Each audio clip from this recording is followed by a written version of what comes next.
Good morning, everyone. Before the main video starts, allow me 2 short points. First, this channel will always include long distance running and endurance content, but we will start adding more and more content on how to build a community in the south of Europe. That includes how to move down there, buying a big piece of land, renovating the building on there, building new ones, and building all the infrastructure, and of course connect to the community. So if you want to see more of that over the next 5 to 10 years, subscribe.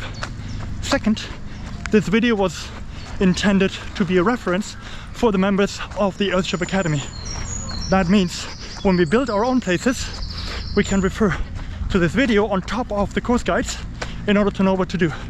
So if this video seems a bit long-winded here and there and full of unnecessary details, now you know why.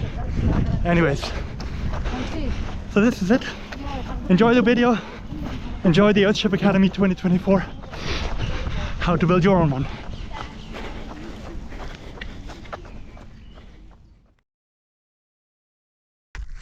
Good morning, everyone, and welcome to this video. It's going to be a long one, so let's get started. I'll do the moderation out of the editing suite. In April 2024, I flew to New Mexico to join the Earthship Academy. I was fresh out of a job from Philips after 16.5 years, and I wanted to do something different. I wanted to do something with my hands. Hence, a friend of mine suggested this academy, and I thought, well, why not? Never heard of it, but sure, might be interesting. This video will showcase what this academy is, but it also will give you 2 other things. One, an example of many Earthships and how they look ready-made, and secondly, and most importantly, it's a detailed guide on how to build an Earthship. My partner and I want to open a commune in Sicily, which means I will have to renovate a lot of properties, as well as want to build a couple of buildings, which in this case will be Earthships. So it's really helpful for me to go back and look at the details of how to build one in order to remember and not only have a course book. By now, I have arrived in the US and I am in the Greater World community. I'll show you around the community. Afterwards, I show you a couple of Earthships that we had. Then I'm gonna go to the 6+2 principles, talk about them in detail, and also go into the details of how to build an Earthship. Of course, the academy was not only theory and practice, but it was also social. So I'll show you some of the social aspects, and most importantly, there were a bunch of dogs as well. Everybody had their own dog with them, so I have a couple of videos of dogs of Earthships as well. And I'll close this video with an outro. As said, it will be a long one, so I hope you enjoy this one. Okay, this video is sped up quite a bit. On the beginning we saw some student housing on the right, turned into the parking lot with some students already because I recorded the video later. The visitor center, straight on there was the classroom, not really visible, and now we're racing down the Earthship Way. Here on the right is the transfer station. Let me have a closer look at that. So it's an old building they built a while ago, and it's unfinished. Now they use this in order to store, as you can see here, some tires, not really many, but mostly cans and bottles. And this is also where they grab the dirt in parts later for the builds. So yeah, there is a lot of drinking happening, and this is out of the transfer station again. So we join the main road, go up the Earthship Way. On the left there is the hive, not really well to see. This is one of the student housing that is on the cusp there. Let me zoom in. And then going back, there is a couple of Earthships here which can be rented. Some of them is actually for sale. It's going on the backside. I think one of our co-students lived in one of these Earthships. I think this one, which we see here on the left. They're all nicely staggered. Yeah, that's her Tesla. They're nicely staggered here towards the south, as they all are. Coming up this second hill, we will now have a view on the wider community in the back, I hope. Yeah, so you see in the back popping up some more buildings. This one is for sale here on the left, and there is a couple of them that are further on the left. On the left is also a gorge that is running through the community. as is on the right is the Rio Grande further on, but on the left there is a small one you can walk through. On the right also the beautiful mountains to look at. Yeah, there is lots of paths going left and right. All of them are private and leading to the individual properties. There is one here on the right. And yeah, this path will lead us to some of the construction sites as well, and to the so-called gravel pit, where they build a bunch of apartments in. So let's have a look. We're coming now towards the end of this street. On the right you can already see some buildings, or straight ahead and slightly on the right you can see some buildings popping up. That is the gravel pit, and yeah, we'll have some look at some of the buildings later on as well. On the left the whole time was the highway parallel. Now we turn right into the gravel pit. You can see the various buildings. Here on the left is actually Deb's house. Let me pause the video shortly. There we go. Deb's house in the middle of the screen right now is one of our construction site number 2. That is where we spend a lot of time on a halfway done house. So we're now gonna go up and over and then around. Here I almost fall off the bike. Yep. Yeah, there is more community here. This is the other community where some of the earlier builders are, and now we're coming on the back of Deb's house, which is on the left. This roof is Deb's house. This is where we're doing building. A lot of the second stage building. We're gonna have a look at that again. So we're now making our path back to the highway. While looking at the right, on the right we will see the Phoenix, which is one of the ready-made and one of the most expensive models, and the site R2D2, which is another construction site. I'll show you that one in a second. On the left would have been now the Earthship way back to where we came earlier, and this is leading straight to the highway. Now, let me pause it here. So the middle building now is the Phoenix, which is a finished model. It's beautiful. We're gonna have a closer look at that one soon. And the white one, a bit to the left, is the R2D2 site, which is one of the construction sites, actually the first one, which has just begun and is based on the, still has the tire base down there. So we will learn a lot about the basics of Earthship construction. So I'm cycling up this path. It takes a while, and now I'll speed up the video a bit more when going on the highway. We're going back towards the visitor center. You can also see the nice, beautiful landscape around it. The mountains in the background on that mesa is just glorious. And on the left there is a gorge running parallel the whole time, and there is a little gorge going over which we can see as of now. There is coming in view. We can see that one connecting. The building in the middle that we see with the copper roof is U3, which is the third Unity model, which is another construction site we go to, and that is rather finished. So that shows us the finishing touches that need to be done. We're gonna turn left there into the street, looking back at U3. On the right hand side, once we turn left, we see the Encounter or the Refuge model. That is the cheapest Earthship at the moment. This is the new flagship. In the middle there is the Hive, which is student housing. We're going to look at more detail at that, and that is the Atlantis, which we're also going to look into in detail.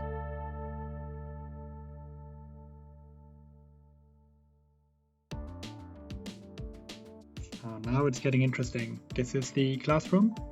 We had 33 participants in the Earthship Academy, and every morning from 9 till 12:30 we had theoretical classes in here. So that means we had all the teachers that we would meet later on the job site. We had them here to teach us the theoretical concept of it, as well as the history and the philosophy behind Earthships. And then we had an hour's lunch break, and after that lunch break we reported to one of our job sites. So there were 3 job sites that we worked on. The first one is R2D2, which you're seeing here. R2D2 is this site which is just recently started, which had the layout done, and then the first courses of tires went down. At R2D2 we did a lot of tire work, and the beginning of framing and footing and so on. Then we had Deb's house. Deb's house is half finished, or a bit more than half finished, so the roof is already on. Here we did a lot of bottle work, we did plastering. That are the main things that we learned here. We could also see how the framing had been done. Plumbing went in the time that we were there, or started to go in, so you could see a lot of the inner workings.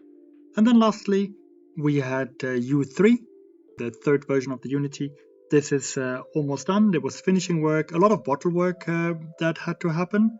We made a door there, we did tool time there, and that was in general more a finishing process built.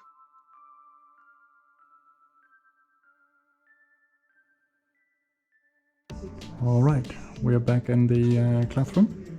Now we come to one of the main parts. Here is the 6+2 principles in how to build an Earthship and why we're doing this. The first one is to use natural and recycled materials. This is mainly tires and cans. You can use other materials.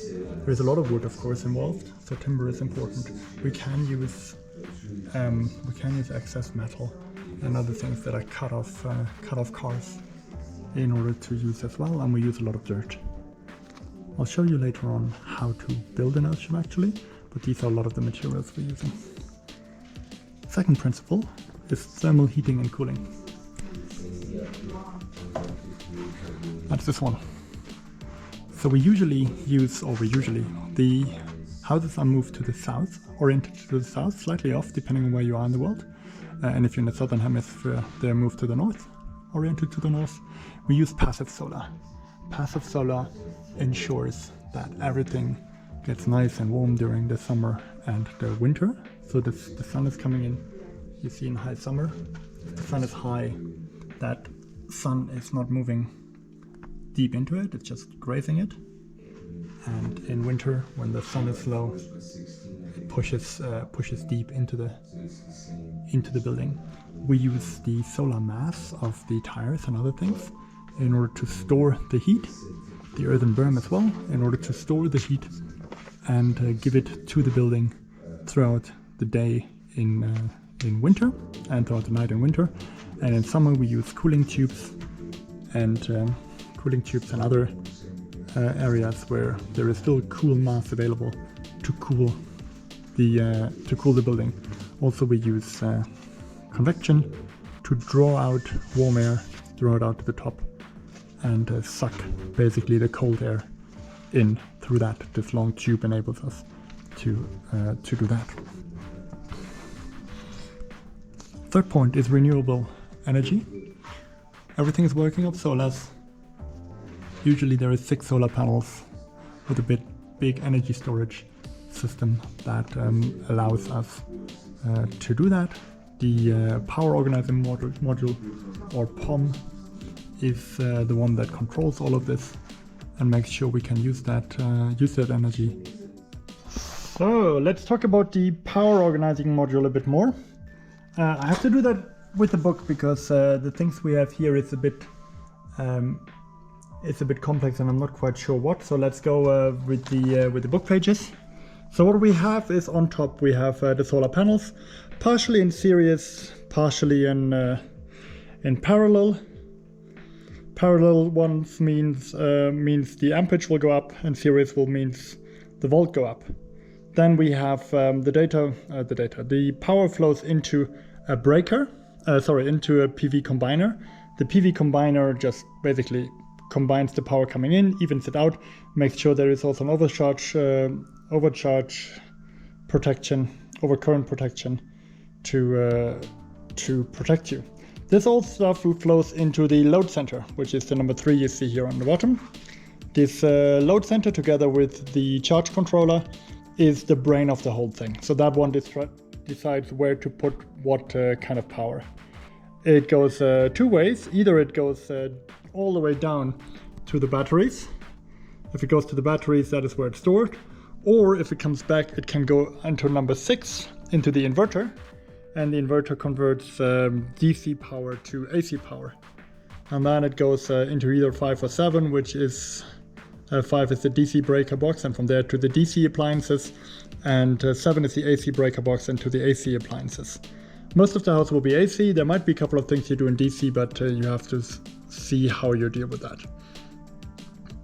Yeah, this is basically very easily the POM. The POM can be a bit more expensive, or is a bit more expensive.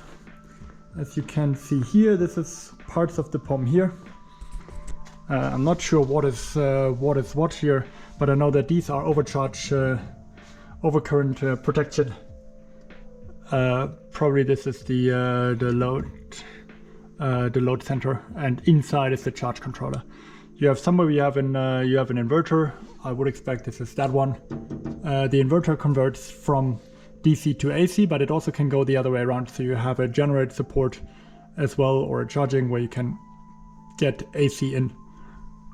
Also that one works. And this is the battery boxes we have here.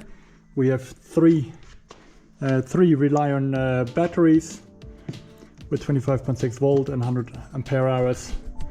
These are connected in parallel, if I see that correctly. Yeah, these are connected. And this is the power system here. You have on the side, you have breaker boxes and general main breaker boxes, DC, AC, and these kind of things. The next principle is water harvesting. We harvest water and use that multiple times. Let me show you how we harvest water at the example of Depth's house and R2D2. So as you can see here, and now I use the video of Depth's house. As you can see here, there is a big roof that collects all the water. The water goes into the gutter. From there it goes to the scupper, where there is a bit of a silt catch, and runs into the cisterns. So, and then you have the risers on the right. Inside the risers you have salad balls, stainless steel salad balls, so they don't rust. In those you put some gravel in order to keep it down. You might put some holes in the ground there. Also you have a little extra riser with some mesh on top, so nothing goes in, at least no silt goes in. Then for maintenance, you can empty out the cisterns and clean them inside, but you can also add food grade 32% H2O2, hydrogen peroxide, a quarter of a cup into a cistern, and that one will dissolve it, will kill everything in there, and then it will turn itself into water, so it is drinkable. So let's have a look at the cisterns at R2D2 to show how they look like. So these are the cisterns at R2D2. As you can see, there are 3 of them, all pretty big. They're interconnected. So these ones then have an overflow, one, but secondly they also flow into the house. As you can see here, the piping. This piping arrives at the WOM, the water organization model. Let me show you that one back in the classroom. So the cisterns get the water in. There is a PAX line coming in, and that one comes in here with its own ballpoint valve. From there, the water flows into a filter. This is a 50 mesh filter. And from there into a pump. Filter and pump, or pumps, are connected with this flexible thing because this one will vibrate, so it doesn't go into the pipes and damages them. This pump will create pressure on the system. So this will, on that side where the water comes out, it's a pressurized system. The pressure in the system will be 50 psi. There's a pressure sensor up here, it's a pressure gauge and it's a pressure sensor. That one, if the pressure sinks below 30 psi, will trigger the pump to pressurize until we get back to 50, and then it will switch off. Right, and there's also an on-off switch here just to make that easier. So the pressurized water is here. There is a bypass valve here. That one can put all the pressurized water that is in here, can bring that to can bring that back out into the system if you need to.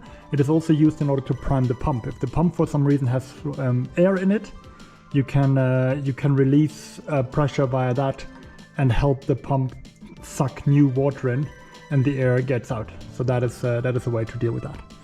So pressurized system here, water comes in then into the pressurized system. This is a 500 mesh filter.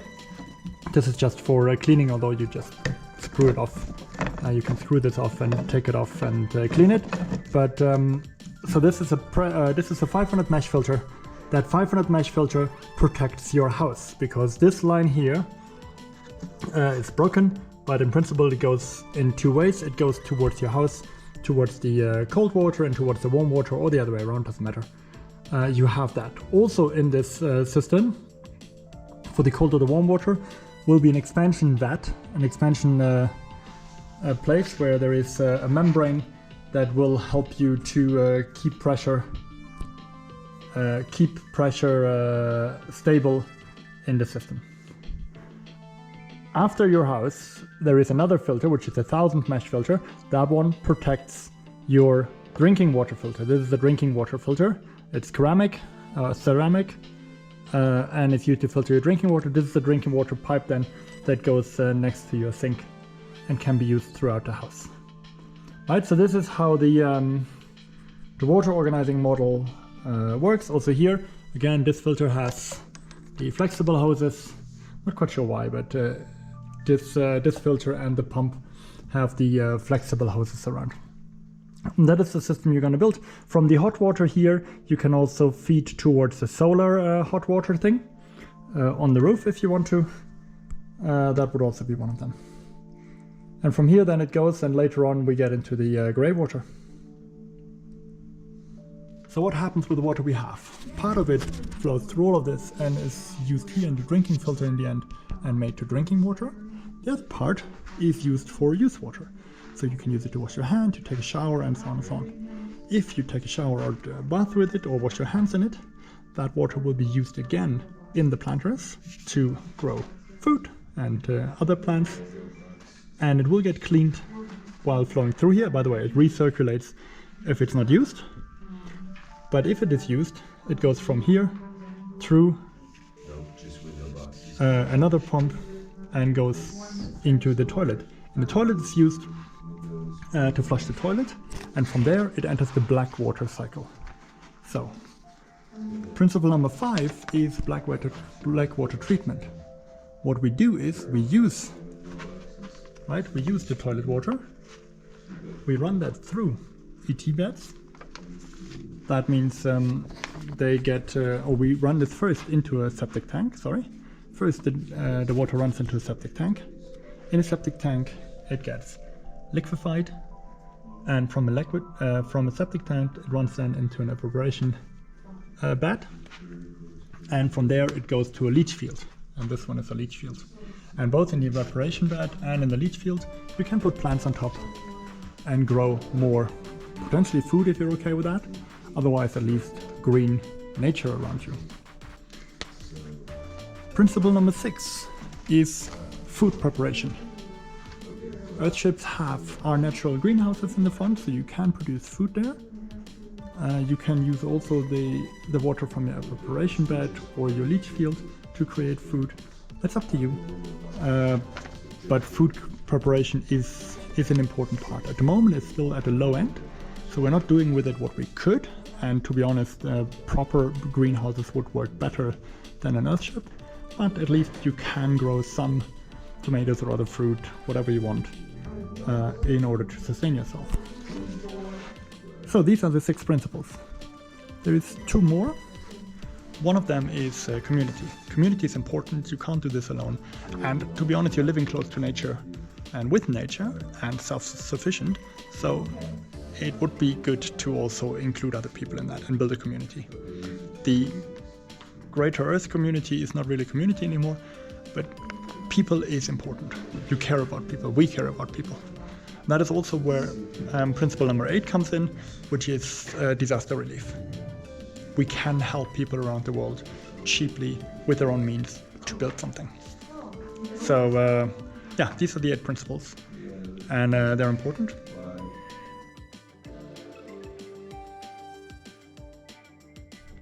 So the first thing we do whenever we want to set up a new Earthship is we flatten the ground. We go down to undisturbed earth. Once everything is flattened and undisturbed, we start doing the layout. The layout means we put rebar and lines up to determine our orientation line. That's the one that goes south, or basically goes in the direction where the building is oriented to. And actually the building is oriented slightly off south. In Taos, New Mexico, it's 15 degrees east of south. You have to figure that out. That is based available on maps. Where you are, where the true south is, also to catch a bit of more morning sun, you might be wanting to go a bit more east. That of course only is applicable to the northern hemisphere. In the southern hemisphere you are torquing in a different direction. In this example here, we practice it based on a simple survival 2-bedroom structure, and we did that as a practice. So let me run you through that in detail. So let me describe that again. What we did was we were laying out tires, not the framing. So this is only tires. We did the inside walls. This here was the orientation line. That was the first one we did, with a bit of burn on top and below, just to get more space, that when we build up the tires we can keep on using that line and that it's not in the way. The rebar is not in the way. Then we did this line all the way across, made sure it's perpendicular. We marked the center of it, then we pulled the radius, we marked the width of the tire wall, marked this one, pulled another radius, and that gave us all these lines. I mean, this line we didn't finish, but it in principle did. And from here we did this line, again made sure that it's perpendicular, pulled it all the way down. We went back to this point, went out the 6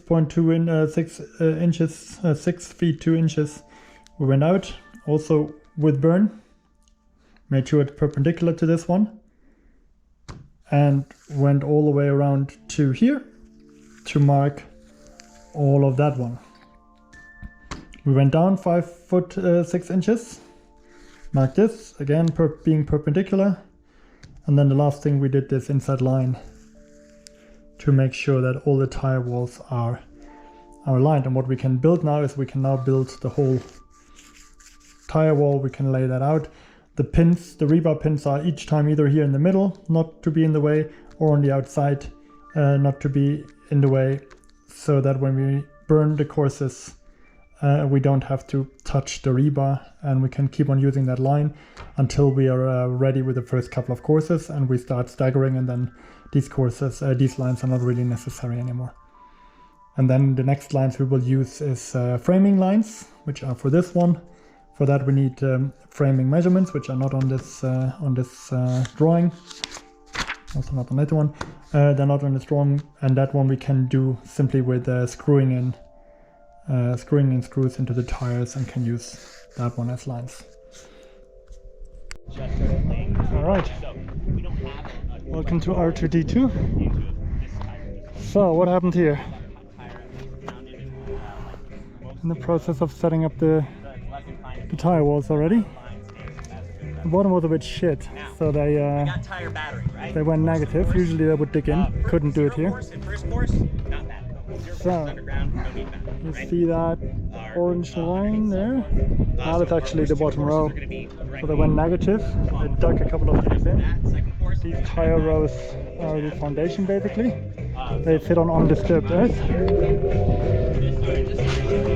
Here, I hope I can skip over that music. Here is the bottom row, the bottom course, and from there it's getting built up. We start with the big tires on the bottom, 265. The first 2 lower rows have also a lot of this coarse stuff in it, which is set over here, which is little stones, gravel residual, sandy, which is good to allow the water to pour through, right, so it can drain a bit more. Then you pile up the tires. You do it row by row, or course by course as they call it here, and you overlap them in the end, and then you start pounding tires. What that means is, in an empty one you put cardboard in the bottom. That's the first stage. Try to make it lift up a bit, but yeah, the idea is that you put cardboard in the bottom so it doesn't seep out. Then you start adding your dirt. Your dirt initially, it has to go into the sides and fill this all up. So you can do that in the beginning by hand easily, and later on you will have to do that by sledge, as it's skillfully demonstrated here. Fun to watch. Look at that, make sure Making it gets a donut. like a donut. Make sure you fill this all up on the sides. Ade, start acting like you're doing something. Wow, I'm getting educated. Once that one is up, see that here with Ade. Pounding is moving. And you pound it, and that one will raise the side up.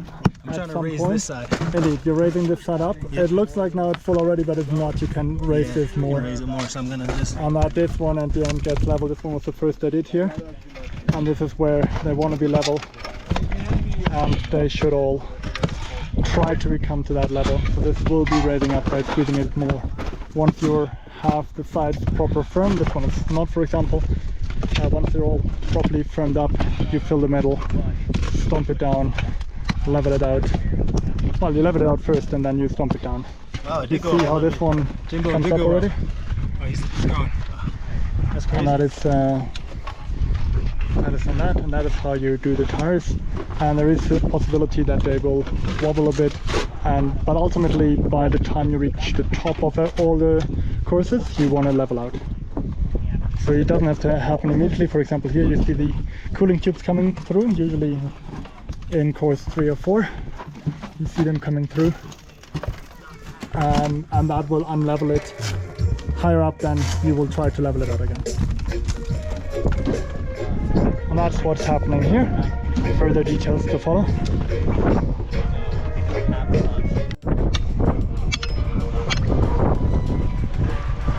One method to get underneath there, if it doesn't work otherwise, is for one person to hold the pickaxe underneath. Pry it open, and then hammer it underneath.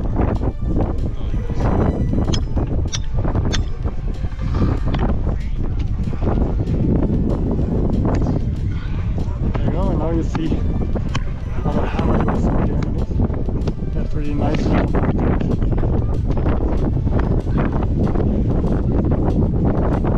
And that is what you do with leveling. So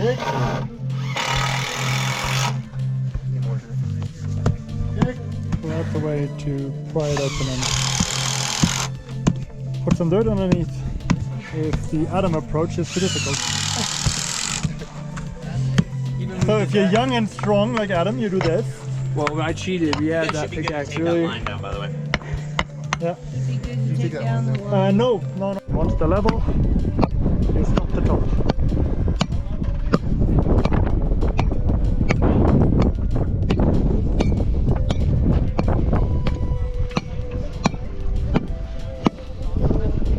So what has happened is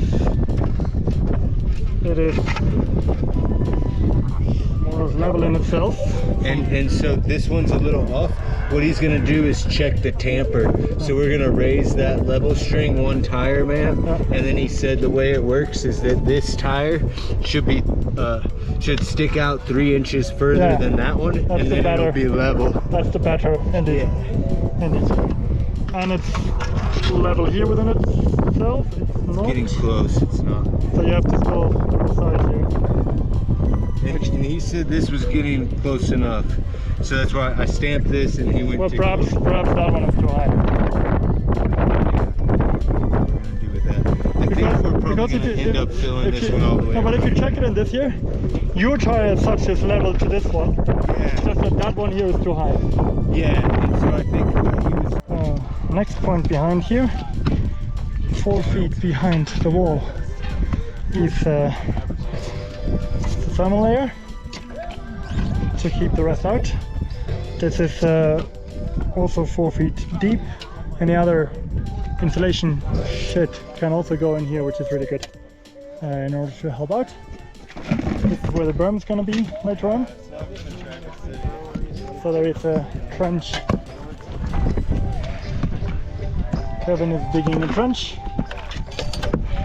And that then gets measured against the level of the tires already. This is one. Alright, insulation goes in. So while they are putting on some extra insulation, let me give some more context. So the insulation starts at subfloor level, 4 feet away from the outer wall. That's fine. It is supposed to be double layer of this insulation material, so 2 times 2 inches. This is only single because it's New Mexico, so it's not going to get that cold. But it's supposed to be double and nowhere overlap, so you have to foam every corner you can find.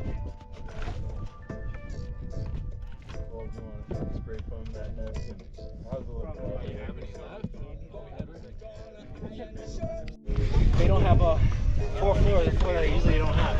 Yeah, it's double. Yep. Because they don't have foam anymore. I've been in the nation for 12 years, 11 years. I didn't know. Yeah, I guess they did, but I forgot. Doing some detailed work on the insulation in order to fit it perfectly over the cooling pipes. And everywhere where to align, there is at the moment left and right of it, because we don't have foam anymore, but this is how it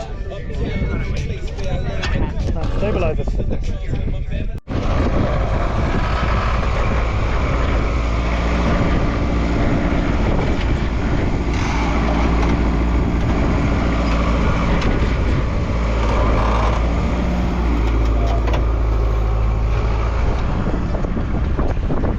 Next day, thermal wrap is buried, the first layer. There will be another layer on top. More tire pounding to continue what we started yesterday.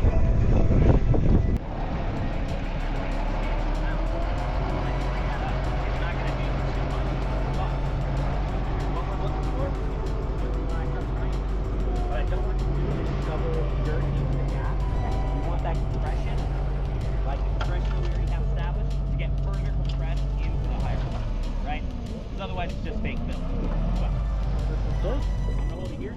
You're gonna go on this side, starting from like probably And on the side, and just another truck with tires.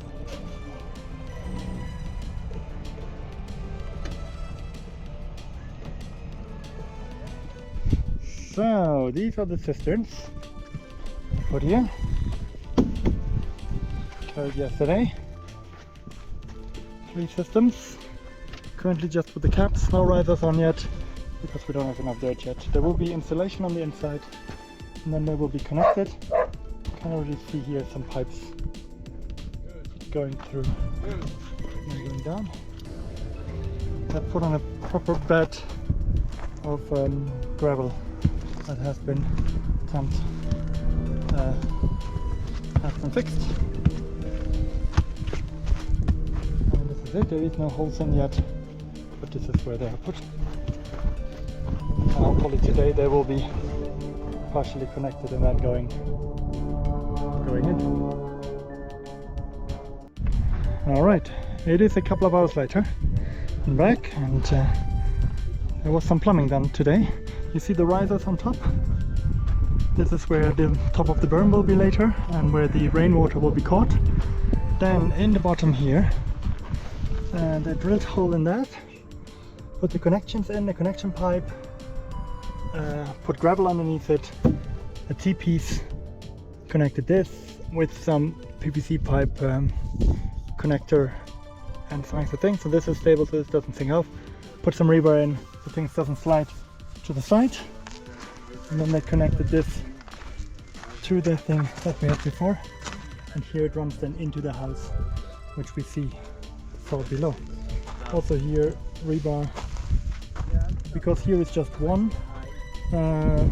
system on that side, and there is no T-piece, so this goes directly like this. At the same time, the main cisterns, so the ones in the center, which is this one and the other one, so the ones with the risers, on top there is this overflow pipe. This has been connected, so they drilled a hole, put a function, connected the overflow pipe, which is just going out at the moment. They did that once and twice. Same thing. That's the plumbing that is today. The systems are probably connected. Both of them are running in and are stopping at the moment down there, and now they're discussing what else to do. Alright, so this is when the systems are filled. You can see it here. This is the filled cisterns. There's one filled till roughly here, connected and goes into the house, and these are the other ones. They are connected together. You can see there's only lift till here, and if I look at the other one, it's the same level and a little leak. And the second point is the staggering. You see it here on this wall. The lowest two rows are nicely above each other, and then they start falling or staggering backwards 1.5 inches per course, per row. This also holds true for the outside corners, anything that pushes against the berm, so that also staggers. The inside corner, however, this one is level to itself. does not stagger. Right, So this way. one is That all way. flush But it's because it is protected from both sides. These are me, baby. These Yes. are me, baby. A Dave's baby. Make sure they know. Yes, They know how I go. I will. That was a good question. You're always going to be working off the proud point of whatever tire is coming underneath. So that's our 3-inch. That's good to go. Now, one more to batter. Now, this one, we'll just go off the line. So now you can go just like right here and kind of like scooch it back just a bit. And that line is already 1.5 inches from the lower one. Correct, yeah. That's cool, yeah. And because we know it's a straight line, it's easier to pull our measurement off of. So that's about 1 inch. So I know I need to come this way just a bit.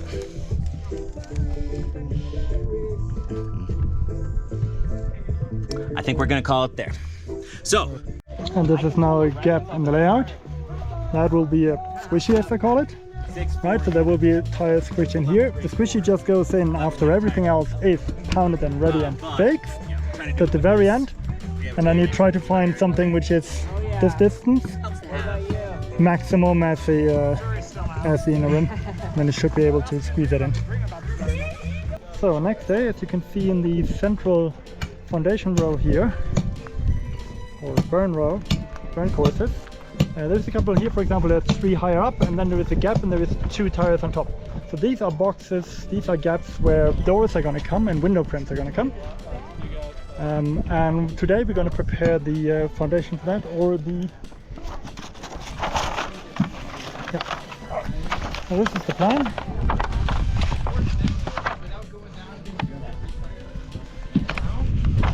This is the plan, and as you can see in the middle, this line here is the tire line we're talking about, this one here. You see the blue ones, that will be footings for window boxes or doors, and the other ones on top will then be walls on top or glass window boxes. So this is door boxes, the blue ones and the purple ones are window boxes. Alright, so we're measuring now the box distance from the back wall, going from course 1, and then we make sure that we have this one level and find exactly the measurement we need. So go up a higher, yeah. Alright, and that's in addition to the footings. So the subfloor is going to sit on top of that tire that Orion is pounding there right now, and it's going to be about the bottom of the whole thing. It's like the bottom of the ship is later 3 inches on top of that subfloor, so on top of that level that we see with the tire. It's a bit of a bow. As long as we're on the... That's the thing, remember, this is still subfloor, so you're not seeing any of this board. What you will see are the boards that are on it. Alright, we're now putting the framing for the footing. And Orion is This feels screwing wrong that everywhere. in. It's like screwed into tire and dirt. Screwing that in. So we're going to go on both sides. Rebar will go in there as well. After the pour already on the height of about 1/3 of the whole pour. So this is the footing now in place, or the wood for it. Screwed into the tires here. 2 holes, on top holes, and then rebar.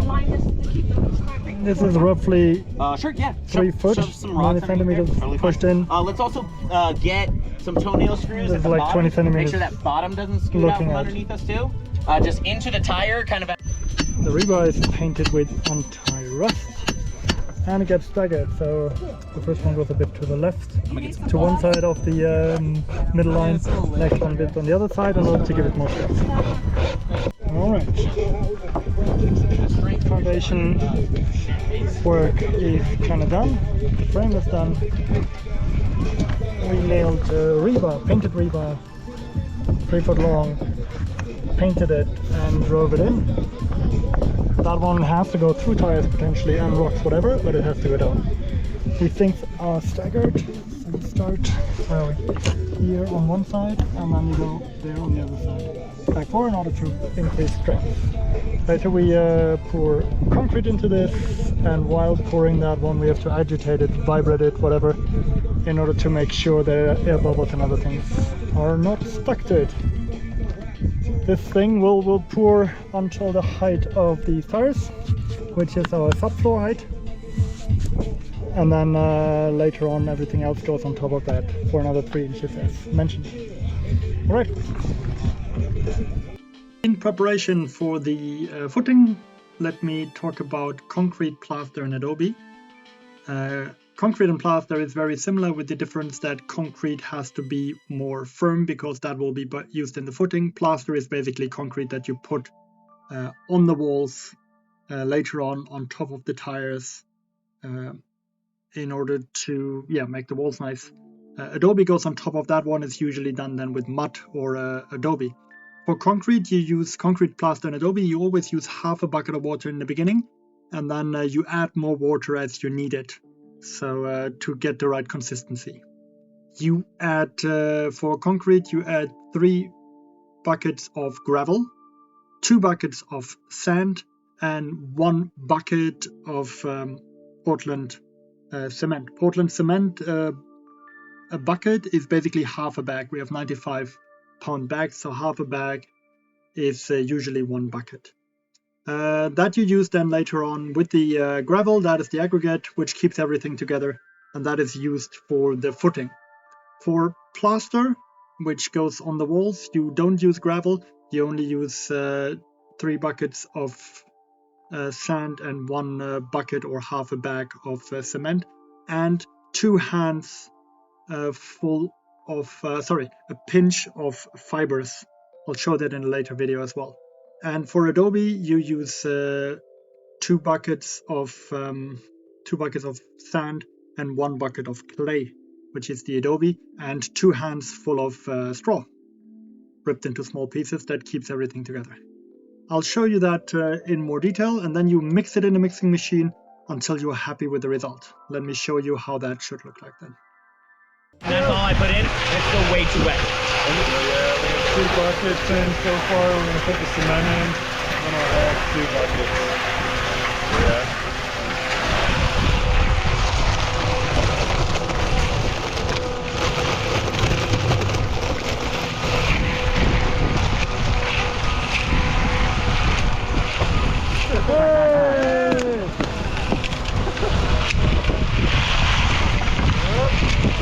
Look at that dancer!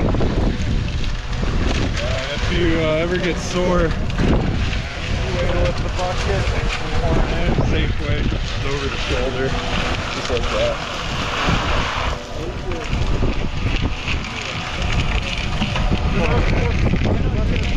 Yeah, that was the 4th. We have a 50-50 sand gravel mix, so we do 2 buckets of sand, 2 buckets of gravel. We do 50-50, so 4 buckets of that. Yeah, that's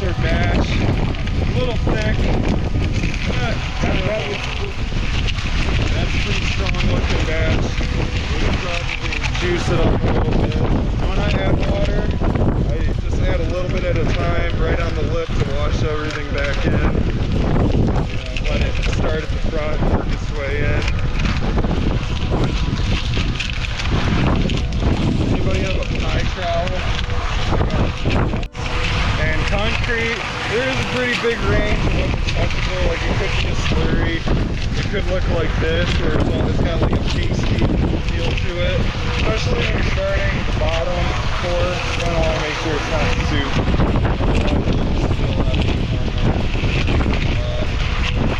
Yeah, that looks like a pretty good batch. So what I'm gonna do now is prep my wheelbarrow right here. Green genie.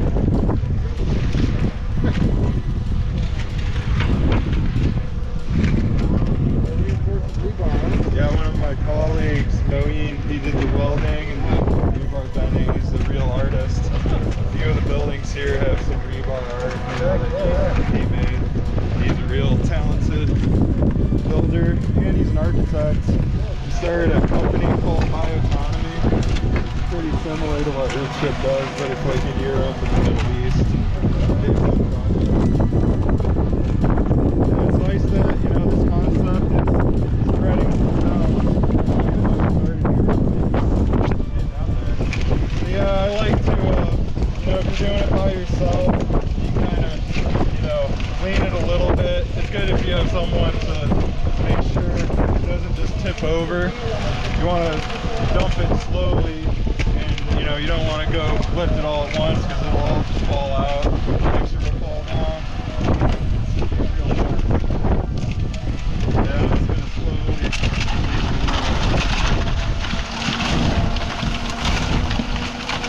And to get it all out,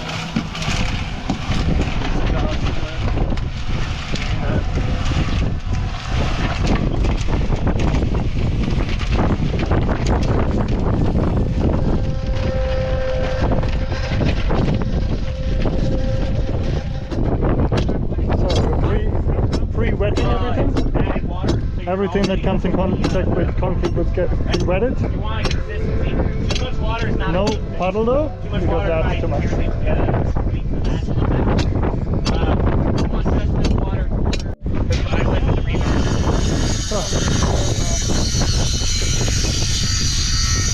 Another wheelbarrow full. Let's get somebody else agitating this. All we're doing is jostling the top of it, trying to get some of that material stuff. Okay?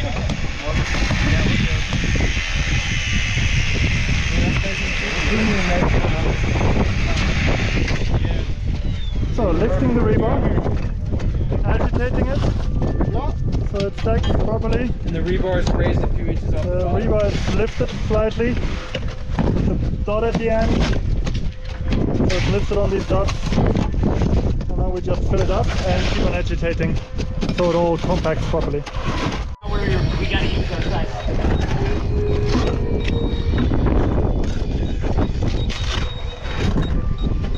I'm using the labor level. Always make sure. See how deep we have to go? Sure, but that's just me.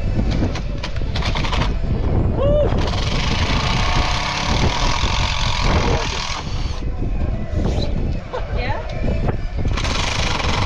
2x8, right? 2x8 for my plate. 10-inch bore. I don't want to come all the way out here. I know I'm going to be flush to the south. That's how we line this up with our that baseline orientation, right? With the string. So I know I'm going to have about 7.5 inches. If I put an anchor bolt close to or in that area, past that area, it's not going to be hitting wood. It's a waste of material, right? So, and then also consider you're going to have a 1.5-inch plate sitting on top that needs to get secured to this. So you need not only enough threads exposed to be above that 1.5 inches, but also enough to get a bolt on. So if you look at that, I'm gonna leave, you know, I'm probably okay just taking it to just under where those threads start. But you wanna be cognizant of that, because there's a lot of situations where you might have accidentally put it too low and now you're gonna have a hard time fixing that wood to it, right? So I usually take it just maybe like 1/8 to 1/4 of an inch underneath where that bolt is. That means I can tighten my wood all the way down. I'm not gonna be in a situation where I deck my bolt and I still have an excessive amount of space. So I don't wanna leave it like up here, because that my wood's just gonna be sitting in the dead space. I can't tighten it. So the subfloor is going to be where roughly? Right here. That is exactly the This is subfloor. firmly established, permanent This subfloor. is the subfloor. Okay. This is what we will refer to for all of our subfloor for the future. And there is then 1.5 inches of other stuff comes on top, the pour and the decorative. Well, we'll have our first plate. Yeah. That's going to be pressure treated Yeah. wood. First plate down, Yeah. and then our door box. And our door box has another piece of wood on top of it, so Okay. it gives us 3 inches. Okay. That allows us to establish subfloor everywhere else, and then pour it up to finish with a 3-inch slab. which Okay, is so the perfect everything is measurement. basically in the end 3 inches higher Yes. than this. Cool, yeah. So I'm gonna go. You really like.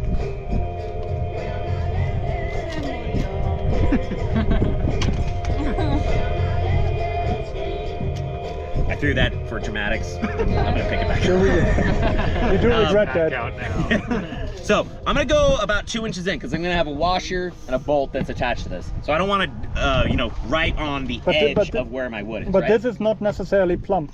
Not necessarily. It's about 1/4 inch. Too far. Too Oh, far, yeah. which I was a little bit intentional. Okay. So that's why I'm going 2 inches. That's gonna account for that inch, or for that about 1/4 to 1/2 inch. Yeah. Then still give me an inch of grab. Yeah. So yeah, for the fuck of it, let's go 2.5 inches.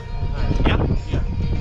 Because it doesn't need to be like a full zigzag, but we are gonna stagger these to give it that more lateral strength. If they're all in a line like that, and then a stiff breeze comes through or somebody runs into it, if they're all in a line, there's not that lateral strength this way and that. But if I stagger them, there's just a little bit more. Cool? And by code, like I said, I think you need one every 6 feet. I like to stagger the direction that my little piggy tail there is going. And you start by setting it on top. And you see how it's actually forming too? Like that area? If I had that just plunge straight in, it wouldn't form around that, and then you got a loose J-bolt that's literally worthless. And you can't redo it. You can ram set, there's a couple different options for attaching wood to masonry if you do fuck it up. And also look, this whole area is just slightly lower. Now, I don't want to deck this to where it's touching the cement. I want to relate it to the spot that's a little bit higher, right? Moved out a little bit, but it should be okay. These don't, they don't even necessarily have to be perfectly up and down. It's nice if they are. They don't need to be. Because you can just drill a hole that's slightly wider and it'll fit. What you're looking for is making sure that that L part on the bottom is fully interacted with the cement, and you're able to tighten the bolt on top of this and attach your plate. Cool? So that, okay. So from my pour, I got about 2.5 inches, right? So that 2.5 inches is gonna be more than enough for me to get a bolt on top of that, and a washer, and my, I've got 1.5 inches, and a whole inch to do my bolts and stuff. The rest of that bolt, whatever's left after that, zip it off with a grinder, and that way our next window box can sit flush, or our door box, right? Cool. So let's go. Hey. So, and here are the first plumbing things. They're in here, so they go into the foundation. There are boxes going to be done there, so they can go in here. And this is for the gray water to come out, black water, all these kind of things. So the nice thing is, all the windows and the door frames are prepared already. They're pre-done. And when we're at the stage, we can put them in. Let's have a look how it looks. And this is the progress inside R2D2. We see that the concrete foundations have been done, and the first door frames are in. You can see its door frame. There's the subfloor, pressurized wood, normal wood, 3 inches, and this will be finished floor height. And the sides will be this will be window. Everything that is up is window. Everything that is lower will be door. So So you see here, this should be door. This is bolted in place. You see down there already the holes. Right, and they slide over these in order to secure the door. Everything is aligned on the line, and this is what they're doing. It's going to be 9 So, inches. So that's framing is a bit we need 6 progressed. 8-footers, 8-foot 2x6. We have frames up, braces. This is north-south braces, so the whole thing doesn't shift forward backward. This is a east-west bracer going across, so it doesn't go east-west. The whole thing doesn't shift. So the important thing is these things stay until, these ones here stay until the rafters of the roof will be connected up there, and then they can be removed, and this one here will stay until we have the top beam on. Well, which, as you can see, is still quite a while away. We pre-drill the window boxes and the door boxes on the sides, so that it's nice and clean. We make sure that we use 2.5-inch screws, and rather special ones. They have to be stronger than the normal ones, just to make sure that this is up to code, because the normal ones don't have the shear strength, so they could break, and they're not that much liked by code. So we pre-drill the sides for the doors. We pre-drill also the bottom. The top doesn't really matter that much. We don't pre-drill anything there. For the windows, we pre-drill the sides. The bottom we don't have to, because there will be a window stop board coming on top, so that is not an issue. There is different things. So we have the normal connections here of, in this case, 2 doors. They just normally connect, and then every now and then we have these big fat beams of multiple layers of wood. As you can see, this is 1, 2, 3, 4, 5, 6, 7, 8 layers of wood.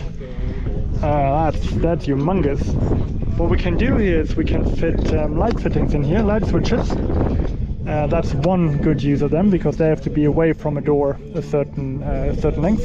So that is one use for them. Second use is, especially here, we are working not necessarily super tight, so it's possible that we mismeasure a bit, and then we have a bit of wood to give. So yeah, that's also pretty good. So in this case, this building here, we are 2 inches off. We're 2 inches too short, so we have to in the tires, so we have to cut that somehow. And we can do that by taking out one of these boards in the beams. And the third option is, each time we have one of these, we can connect walls. Right, so if you have a bottle wall, you want to connect it to something like this. This is much too small because the wall is much thicker, and here we have all the room to nicely connect. In this case, there will be a bathroom on the other side there that needs a bottle wall, so that is happening there. All right, now we're going to set up some more window boxes. Let's see. Yeah, I guess it's not fun to like the roof and stuff that me and guys are doing, but we had to go back with like he said that's all crooked, and it's like Aligning them with clamps. so he said Make sure they're fitting you perfect. can do that with this, right? You just drill in the same hole.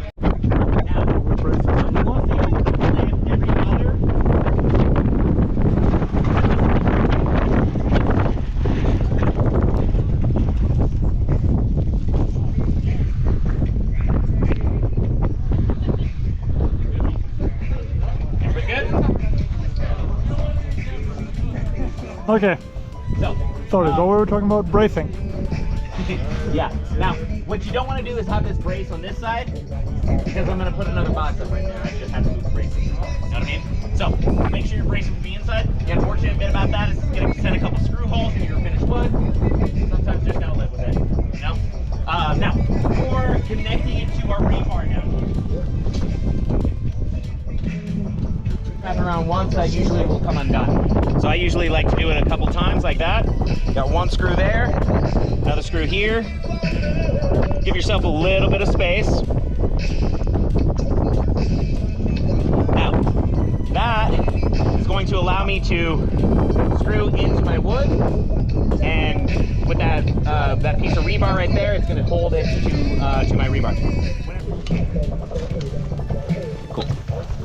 So now I'm going to splay these screws out just slightly, because that means they're going to tighten as they get drilled in, right? You do want to be careful, because if you tighten it too much, this isn't impervious, it'll break. But slight angle to make sure that it's getting nice and tight. Another slight angle. How do I edit this to look cool? That is beyond my capabilities. Just like a quick cut to me in a completely different position going, yeah, that's how you do it. Nice and tight. What you're looking for is for it not to be able to slip up and out of that, right? So pretty tight, that's what we're looking for.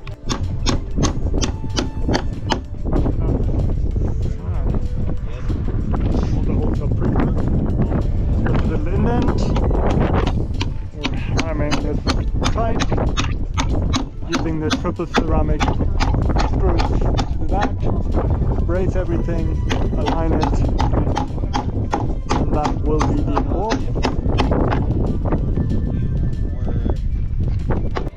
Welcome to R2D2 at the end.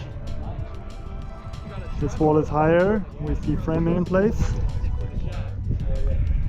All the walls are higher. This is 4 weeks.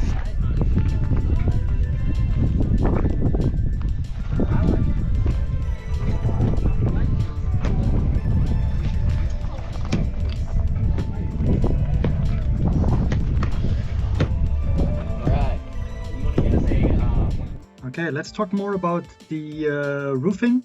This is a picture of R2D2 grabbed from Jimbo's Facebook. It has been finished, or this is the state after we left. They worked on it another 2 or 3 weeks, and this is the state it is right now.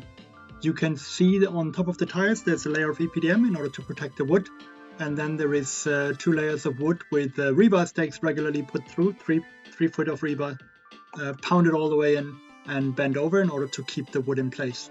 This is an option to do with only the wood. In a dry climate. In a wetter climate, you would probably use a bond beam made out of concrete. So you put a can wall left and right with a bit of room in the middle, and then you pour it full with concrete and put J-bolts in there and rebar and so on in order to make everything a bit more stable and a bit more waterproof. So what goes on top? On top now will go trusses from the back to the main beam that you already see on the right hand side of the picture. These trusses will create an enclosed roof later. What is important with enclosed roofs is that they will get vented on the highest point. The roof in the end, the roof beams or trusses go out until the insulation, the thermal wrap that you see in the back or in the front of the picture here, just to make sure that everything can be later on completely wrapped. Thanks very much, Chris, for this video. As you can see now, we're a few steps further and we see the rim beam. Let me stop it here.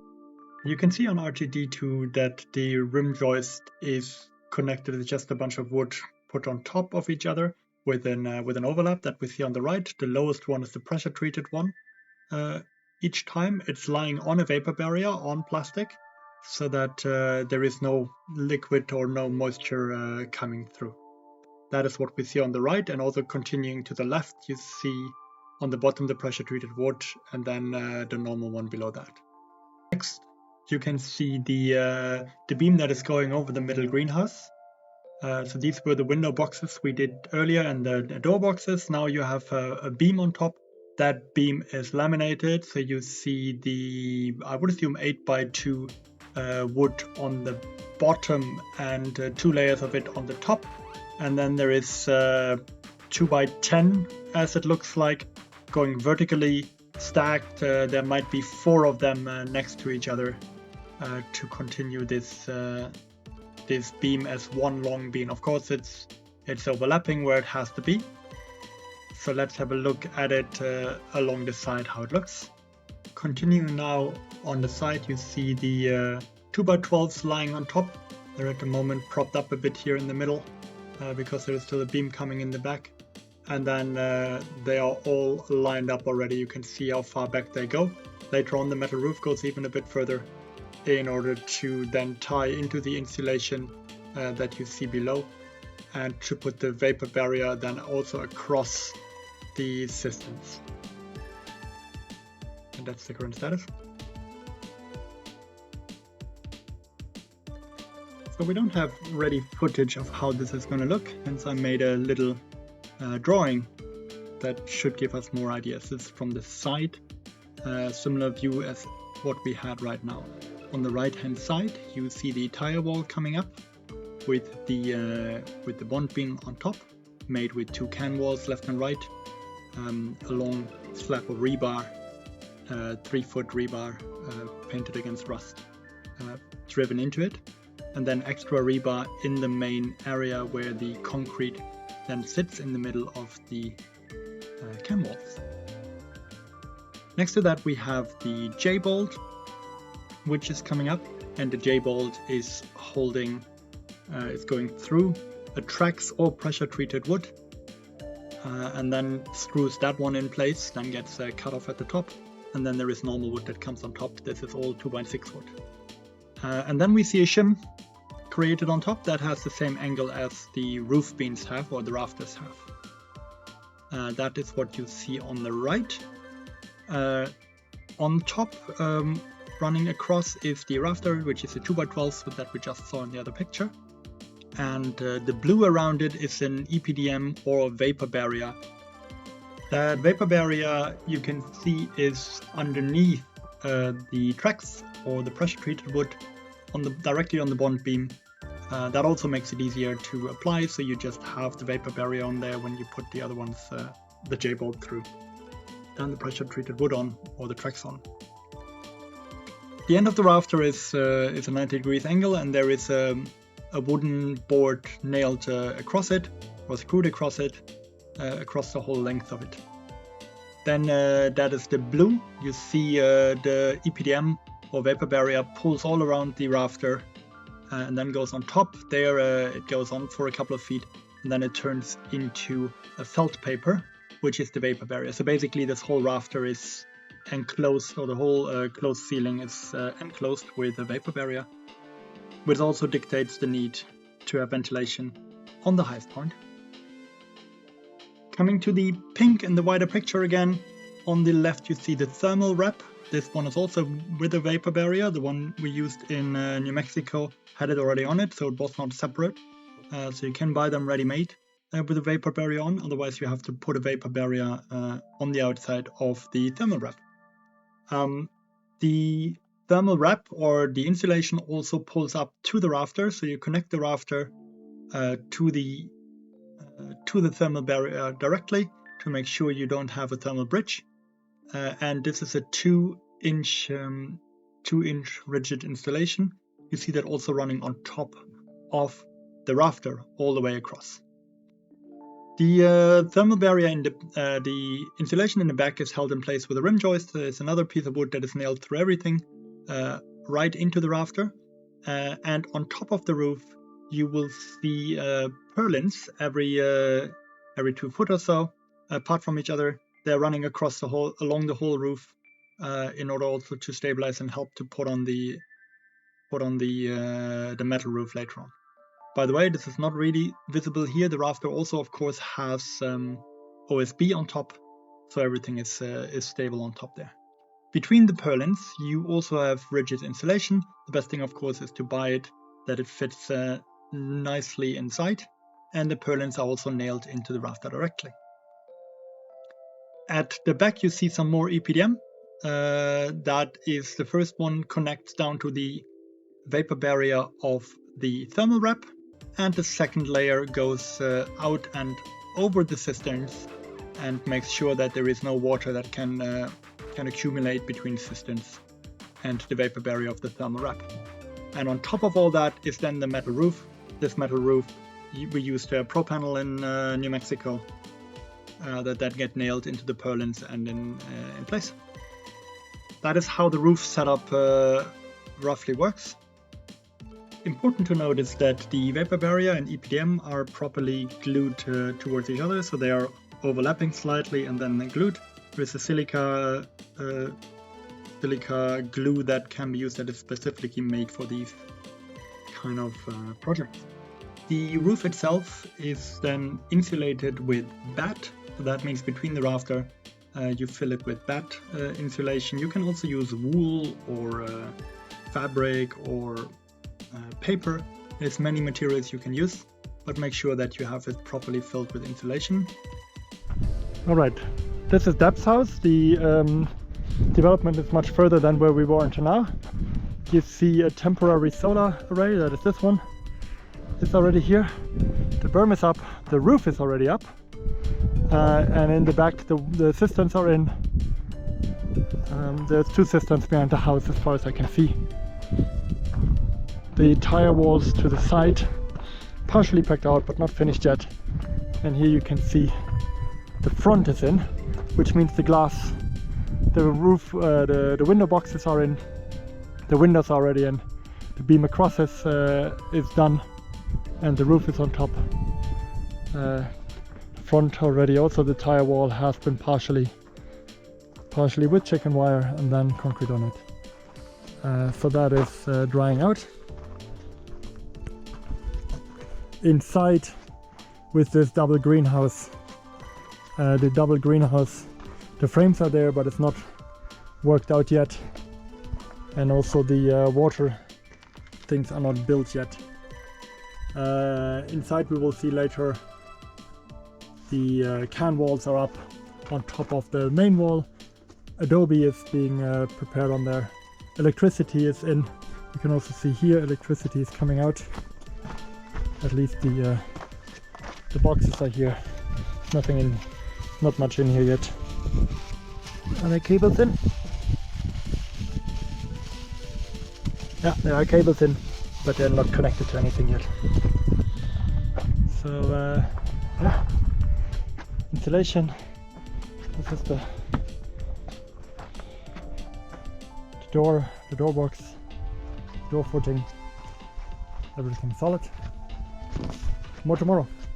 In the back of Deb's house, this is the ceiling, the roof, which is clean, no other things poking through, and you see the 2 connections towards the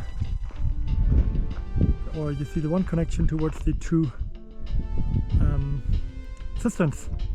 The cooling pipes are not here, they're in the back, sorry, they're in the front, into the hole. They lead under the house and then come up.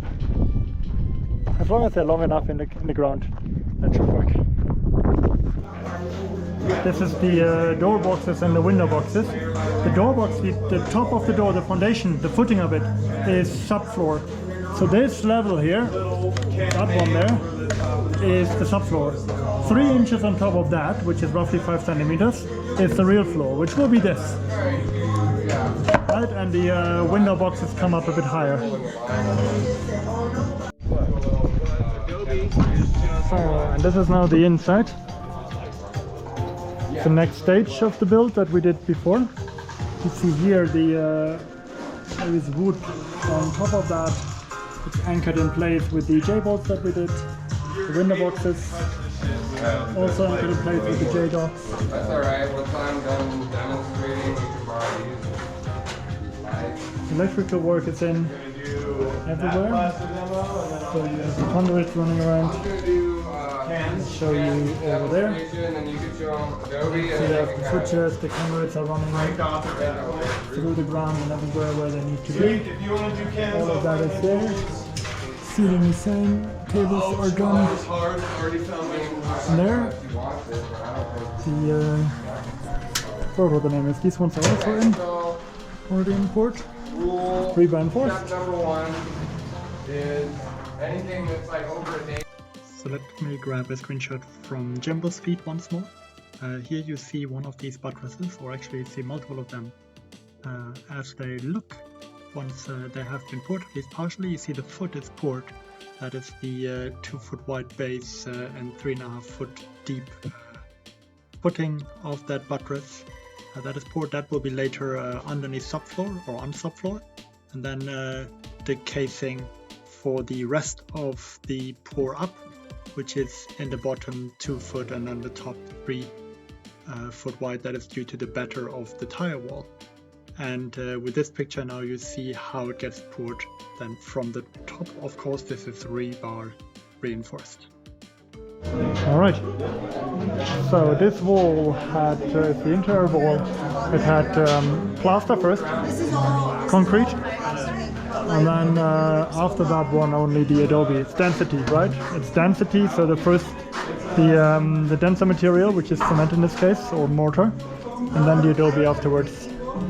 What we're going to do now is we're going to build up can walls. Then we're going to attach the this wire stuff one with mortar to the rest, and then we're going to see. All right, we make mortar for can walls, which needs to be a bit more solid, for lack of a better term, as compared to slapping it on the wall and doing plastering. We have a third to half a bucket of water to start with. We add a bit of these fibers, like a pinch of fibers, and throw them there. Let it mix a bit. Then we have 3 buckets of sand and half a bucket of cement. We'll put in 2 buckets of the sand, and then we'll see how it looks, and I'll get you back in. Cutting a bag of cement in half.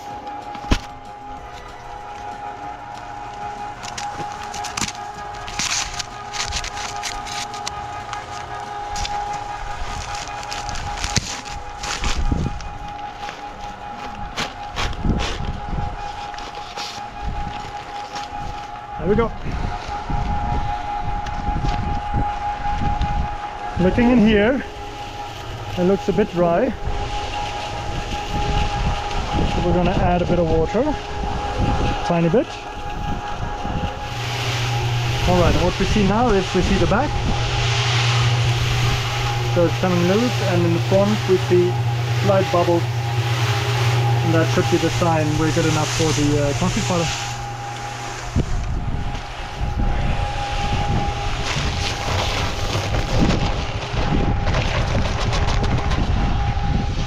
Don't try to pour in the concrete powder, we'll just blow all over the place. Stick it in and let the machine roll it around.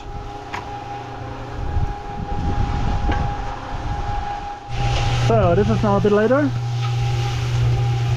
and that is how it looks. It also goes away from the back, so we can see that it looks nice and solid. And now we add another bucket of sand.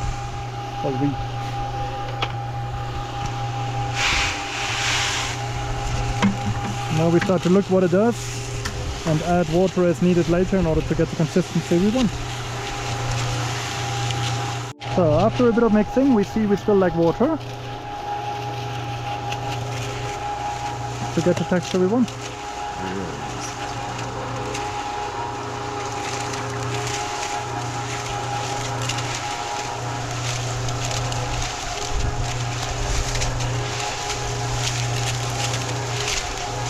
So I want this one to be dry.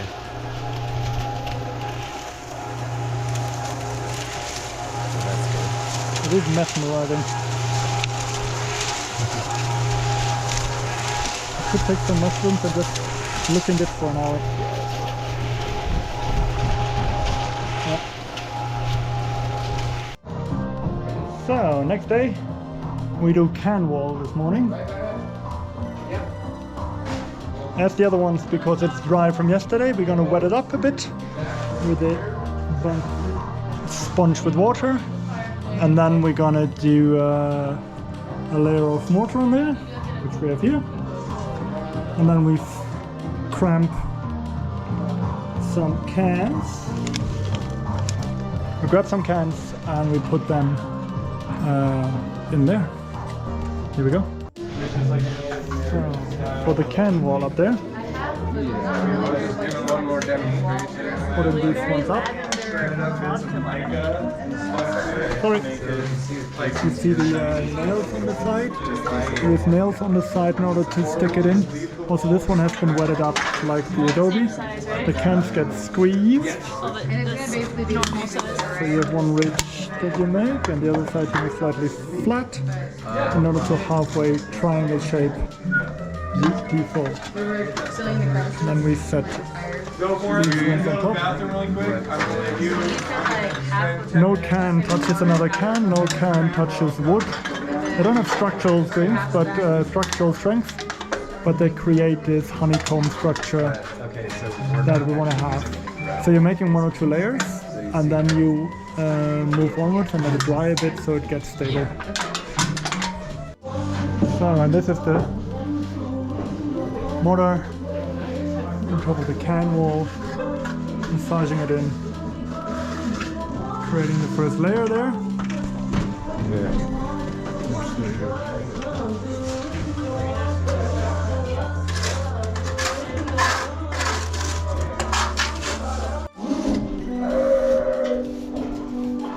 And this is the scratching to make sure that the next layer, whatever it is, can adhere better. Yep, just like clay, pottery, same thing. Yeah. Cool off.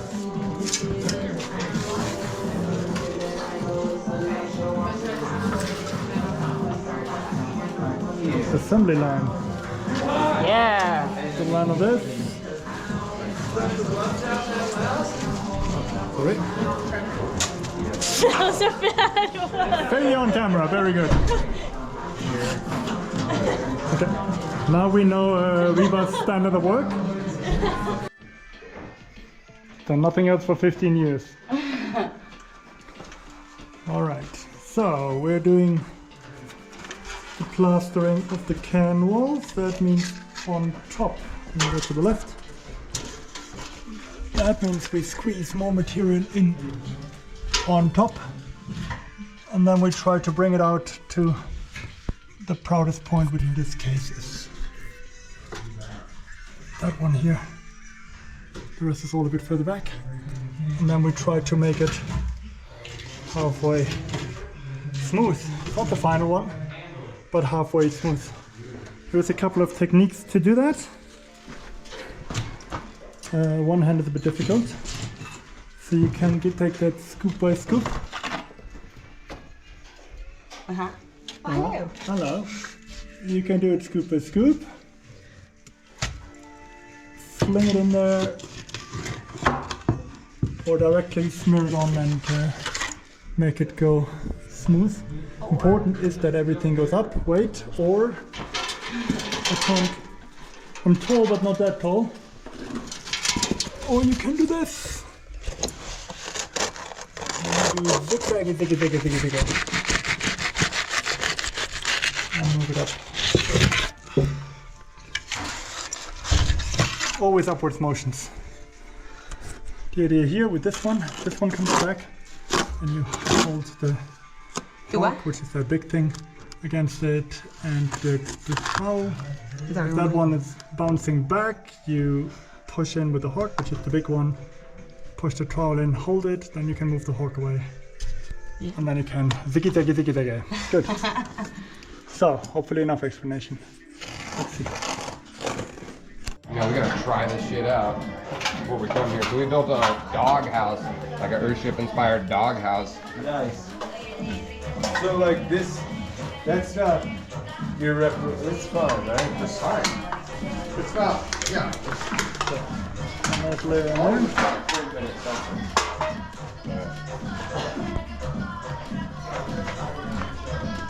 Yeah, that's what's that patty, that log that he makes is the skill.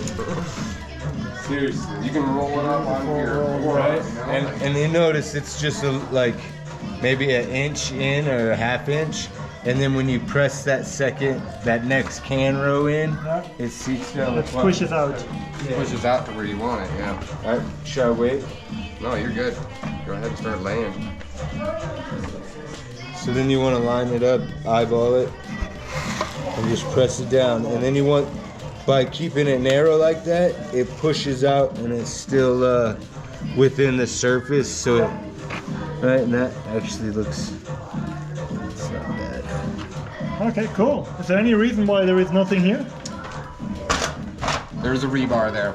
Okay. So we just encase that with Cool. pure Cool. concrete Clear. mortar. Makes sense. How are you doing today? There's So, and then on the other side of this is the same can wall a bit later, but he also will do. and it goes almost to the top. Has already been made pretty. And then there's EcoHab, which Bill So, has started. He's doing this is coming along nicely. Also here against the wood occupant up there with the vapor barrier. It's just Here we go.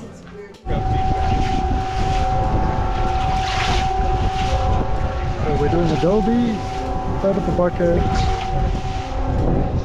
So this ratio is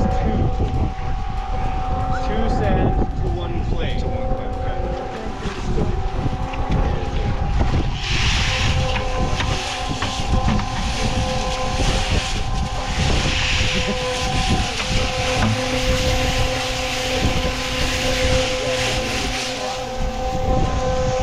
Important here, separate water. Adobe and the plaster have different water, different tools, different everything. Keep it apart.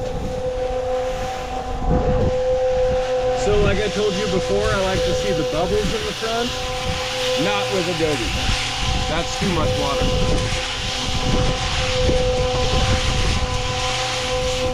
Just where it's barely not sticking in the back. Then you're gonna add this shit, and the first thing it's gonna do is try to trick you. It's gonna look really dry for a minute. You have to have patience. And wait, because it's gonna look like it's fucking, like, and this is where everybody wants to try and add more water, and then you create soup like that. But you can see it's already starting to get rough. Yeah.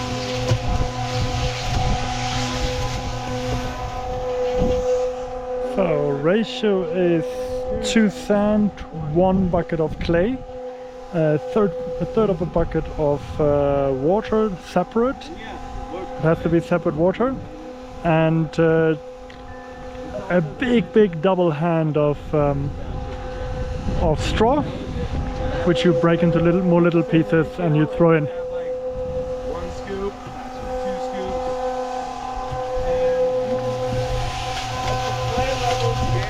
Yeah, so smooth. It's still staying together, but it's clumping together, but when it falls, it's kind of smooth like that. Yeah, we'll see that. So that is good Adobe. Let's pour it in. Yeah, it's 2 parts sand, 1 part clay, and then a handful of straw. 2 double hands for, right? A big old bunch. Big old handful of straw.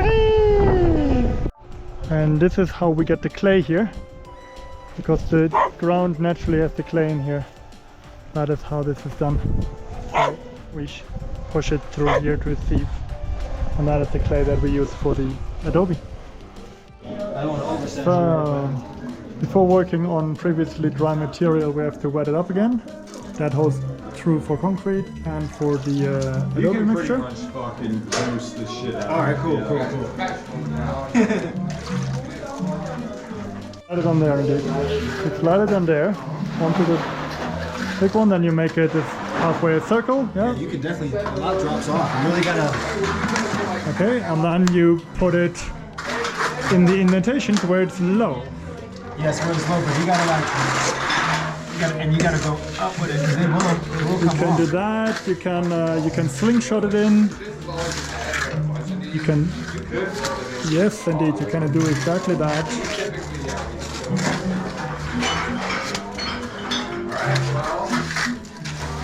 And you always move it from low to high. You never move it up to down, because that just pulls it up off the wall.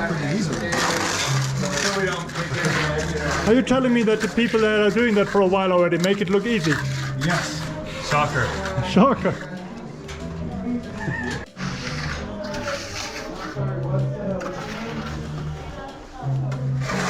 And since this is not the final layer, once we're done, we make it a bit rough again. So you see here, right? There's scrapers to give it some format again. So you don't want to have it too smooth, because then it's difficult next time to attach something. So if you see we're doing something like this, which is very smooth, we basically help it out by giving it some holes. Okay.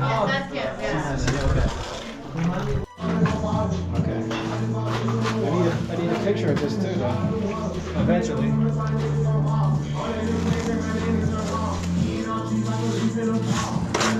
Always upwards, always upwards. I use it And make it pretty. That is one technique. Now Jace is going to show us the other technique. Which one's that? Throwing it? Yeah, throw the shit. I want to see you throw the shit. There we go. Wasn't the best one. Wasn't the best. We're going to do that again. There we go.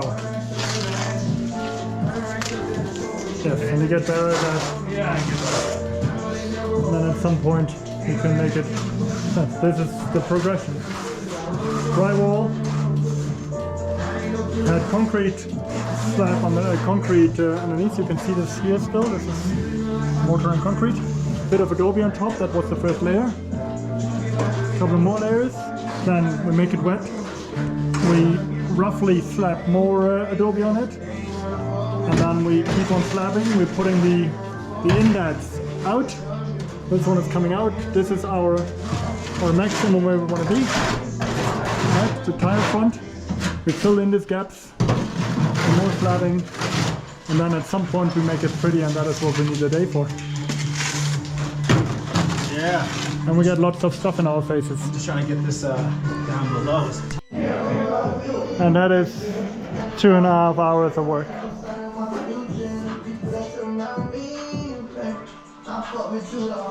And they also started up there. So we're getting somewhere. So this was yesterday. Right, so roughly That's what you said? You asked put on some concrete mortar. And now we put on that concrete mortar adobe in order to fill it up. So it's always about density, right? So you have concrete, which is hard, and then you put the softer stuff, adobe, on top. Also here, the tires in between the pack out was with concrete, which you can't see anymore now, and then adobe has been spread on top of that. So this is how it goes, and this will now be completely covered with adobe. This is the first layer. There will be more, and at some point it will be made pretty. And as usual, scratchings in here in order to make the next layer stick well.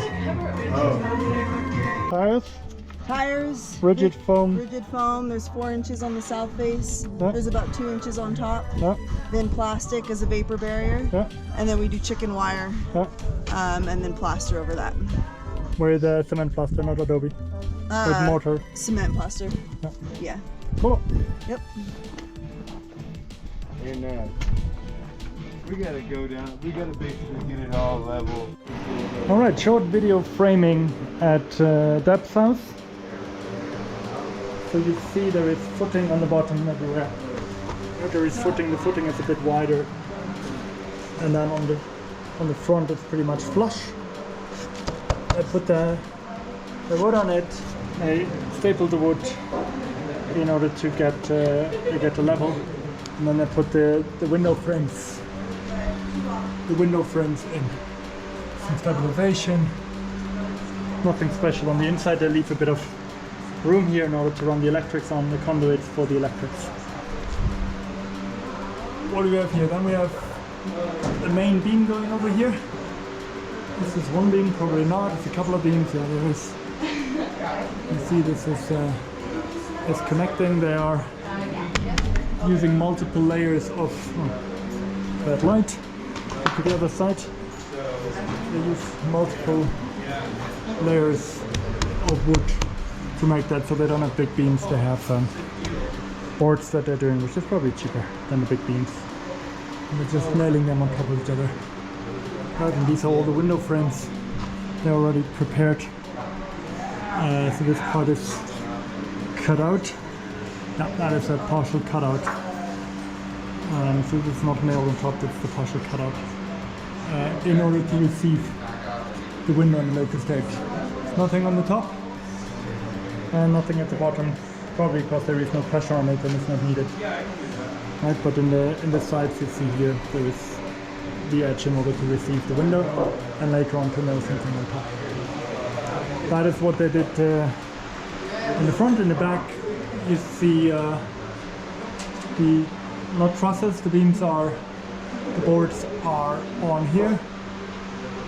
Is it 8x2s? I think I remember. So they put 8x2s as far as the middle beam, or as the front beam. Let's say I call it middle beam. There is overlapping with other ones. This is then an overlap. This is a new beam. Then going to the front, also shorter beams, shorter boards means saving money. Usually, they make cross connections in order to make it stick with some toenails, so not staggered, straight. This is just nailed into each other from, actually just from one side even. They are connected. We can go on the other side again because it's better light. You can't see it then. You can see it up there. Right, there is these metal connectors to make sure that they don't slide. They're all metal connected, as are they here. Same metal connectors. This is the front beam that is going. Also, this one is not continuous. Up there you can see there is a connection. There is a bunch of these. Is this? I can't see that here. Whether that is one big one or two, might be two. Here you see in framing, this is the door, this is the subfloor. That is what we poured at R2D2. And then it's two stacks of 1.5 inch wood, gives you the 3 inch, which is the floor. So this is final floor height later. They did the same here. You can here see one of the J bolts that we put through gets here connected. Right, this is how that gun looks, and that gets ground off. So this is grinding that happened. It was too high, and that probably happened for this board and for the other ones, and then you can screw it into there. Here we are flush with the front. Here on the tire wall they did they connected this as well, and then in here there is a fixed foam, then there's a vapor barrier, this is plastic, then the chicken wire, which is this one you see here, and then concrete on top. The windows have the same system as inside, probably here also on the bottom. You see the window, it has it's cut back, and then you put these little boards on top, and that one gets stained now. So this is you see the difference between this one. I hope you see the color difference. This one versus that one. So that gets stained and ready made. This one up there is still empty. I assume there is a window coming in there, but currently there is just a temporary board in there, and that is most of the woodwork that I can see that is relevant at this moment. So it's not really magical, but it is properly done. You also see the connection. Let me see. So this is the other board. So you have this board going through and over this beam. You have that board, then you have this one here, because the plywood that is on top is has a stop here. So that one is in order to support it additionally, I assume, and to make sure that this one doesn't slide back. And that is all they did. They started to put the electrics also on top here already. So the cabling is done, the electrics are done everywhere in order to make sure that it's done. We're waiting for the plumbing guy here. Alright, here we go. Building here. Wall on top.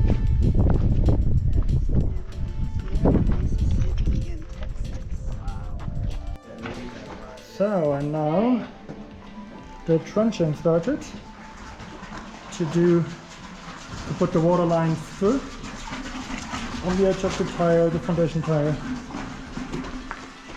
So that is the next step. I think this is a good time to get into more details for the planters to be dug. So, as I said in the text, on the right hand side there will be planters dug. So let me mark them shortly on the thing. I have an animation for this, let me talk you over that. So the water for the planters is grey water.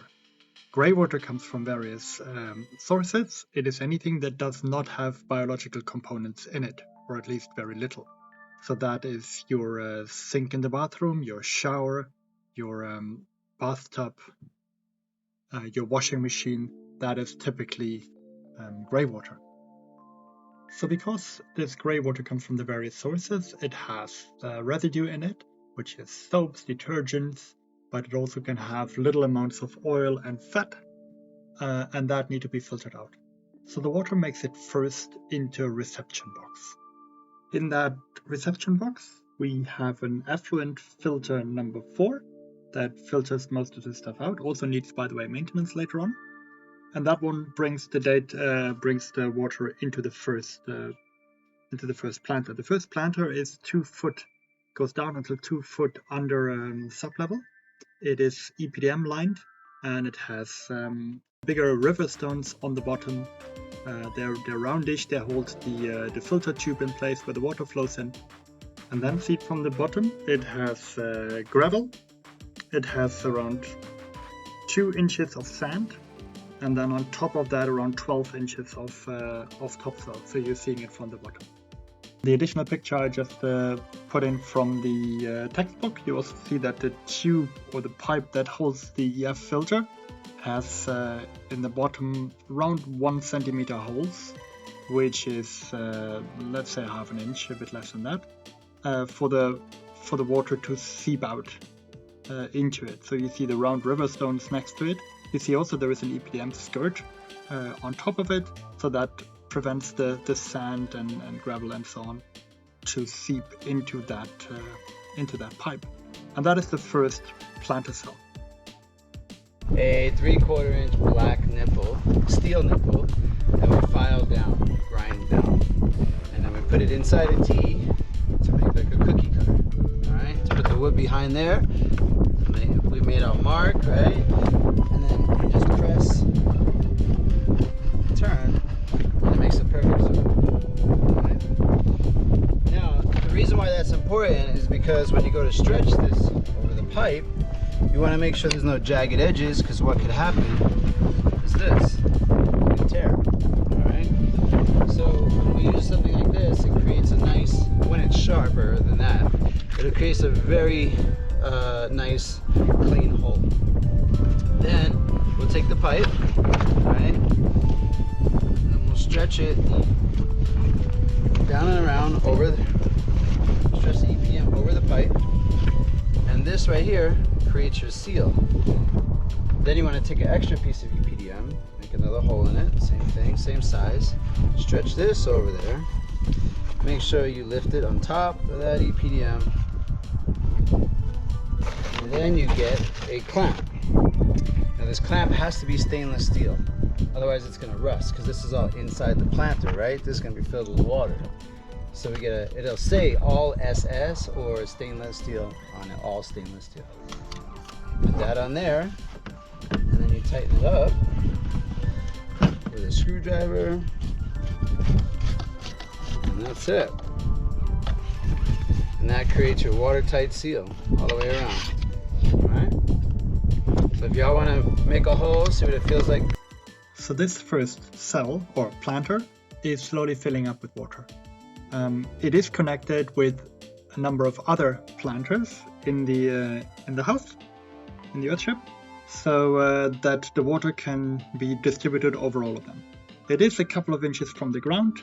They are connected to each other. We also see that in the textbook picture that I'm presenting to you now. And slowly they will all fill up with water until the last one fills up with water as well. All of them have a similar setup, with the exception that they don't have a filter inside. They just have tubes in the beginning and the end. There you can look into to see how high the water is, and also for maintenance if that is needed. The exception here is a peat moss filter at the very end. You can see that marked now. That is in the last cell before some more pumps. And also in the last cell is an overflow to the septic tank. So should that get all too full, the water will flow to the septic tank. Each planter is lower than the other one, than the one before it. And the first one, as said before, is around 2 foot under subfloor, and the last one goes down to 3.5 feet. So the whole thing is slightly sloping downhill all the way, so that gravity makes the water go to the end. Now over time the water will fill up in all the planters and reach the upper layer of soil. That upper layer of soil will be used with plants, and they actually get moisturized from the bottom. So they get their water from there, evaporate to the top, and that cleans the water. We also try to oxygenate the water by pumping it around and running it more and more through that. Let me bring the textbook picture back. At the utmost right you see 2 pumps, similar setup as before. One pump is to recirculate the water, so that means when the planters are full regularly the water needs to be recirculated so it doesn't stink and it gets oxygenated. And the other pump is the pump to the toilet. So that means if the toilet needs water in order to flush, that pump will be activated and pumps the system there. The pressure on that pump needs to be low, can be low because it's just a toilet. It is not really highly pressurized. Yeah, so this is how the water then circulates and makes it to the black water circle. After using the toilet, but also from the dishwasher and from the kitchen sink and the overflow of the last planter cell, the water makes it to the septic tank. The septic tank has 2 chambers and it separates the solids from the liquid, and then via a natural process inside it that can be accelerated with yeast and sugar if it has to be, it dissolves the solids in there more into liquids, and these liquids will then flow out of the first chamber into the second chamber, and from there they can flow further on into a leach field and an ET bed, actually the other way around, first an ET bed then a leach field. First let me show you how deep this septic tank actually is. This is the example of view 3. You can see it's properly below the level of the subfloor, so it goes down a bit more. You have to make sure that you don't drop it down too deep, because the pipes have to have a certain angle when they go down. If they go too deep, then the solids are left behind, and if they're too flat, then yeah, nothing flows away. But yeah, this was U3. So from the septic, as shown, the water or the overflow goes towards an ET bed or a blackwater botanical cell. That one is basically a big planter. It can be several feet, yards long, can be really big. And it's built the same way, right? You have gravel in the bottom, you have a 2-inch layer of sand, and then you have 12 to 14 inches of topsoil.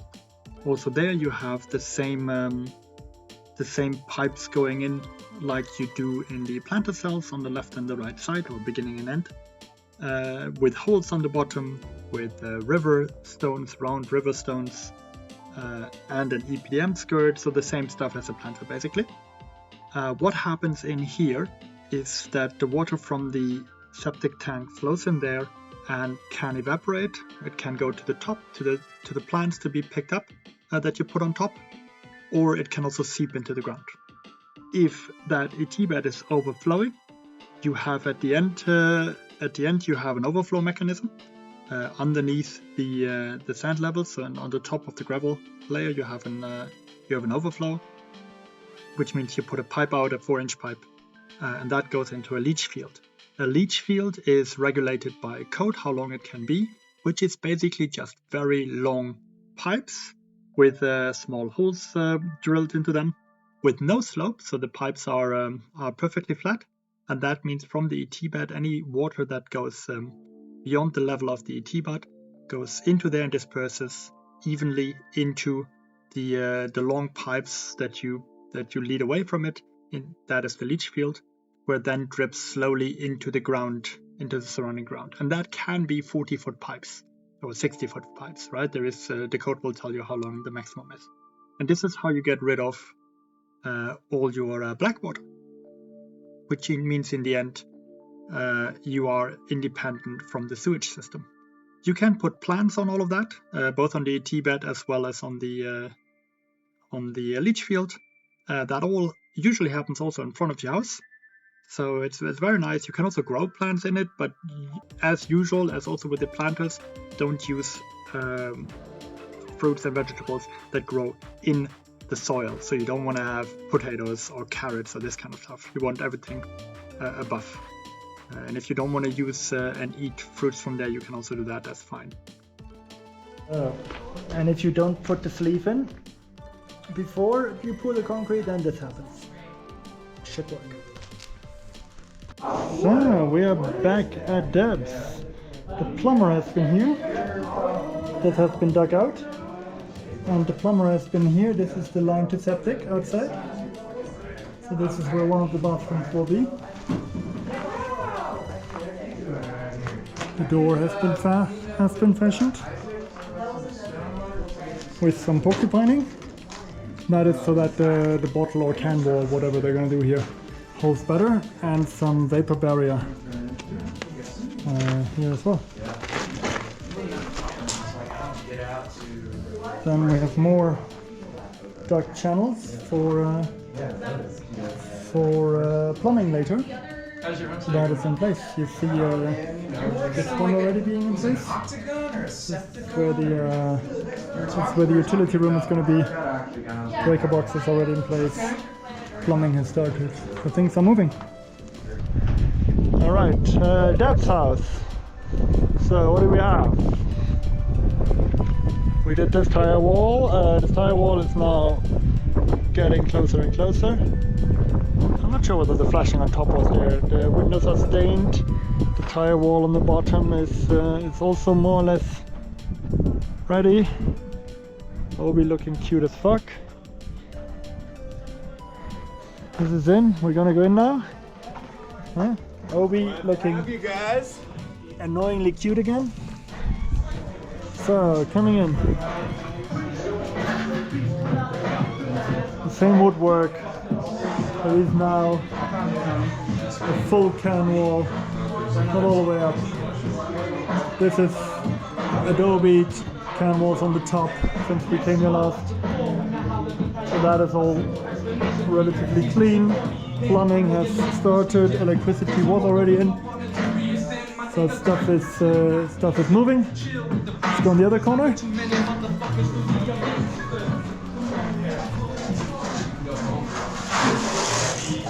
And this is quickly finishing it off. I don't know what happened here. Alright, what else is happening here? In the corners they are putting some framing on underneath. And this is now how it looks, the can wall that filled it up, right? On the outside it's a bit of wood, then it's insulation. Then it's the can wall here, you see there is wood, no insulation. Then in front of it is the can wall. That one gets then filled in with concrete, followed with a bit in the connection to the tire wall with chicken wire or mesh. The tires underneath here, the pack out is also concrete, and then on top of that you get a layer of adobe. And that is how that looks then. And at some point everything will look beautiful. Alright, welcome to U3. A Unity model. All the rough stuff is done. Now it's more the finer work that is happening. We'll have a closer look in the next couple of days. Concrete bricks, glass bricks. What we use is normal glass, right? And then we pick a bunch of that and we bring it to a normal tile saw.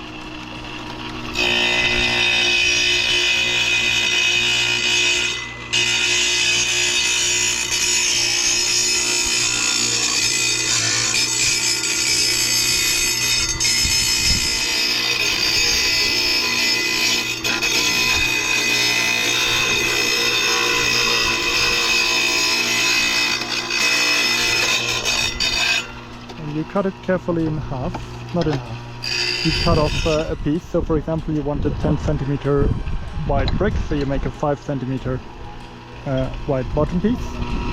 These ones. These bottom pieces then go into a cleaning solution, so they get cleaned. Once they get cleaned, potentially the labels removed. They are sorted, dried, sorted by size. And then you see, for example, these two.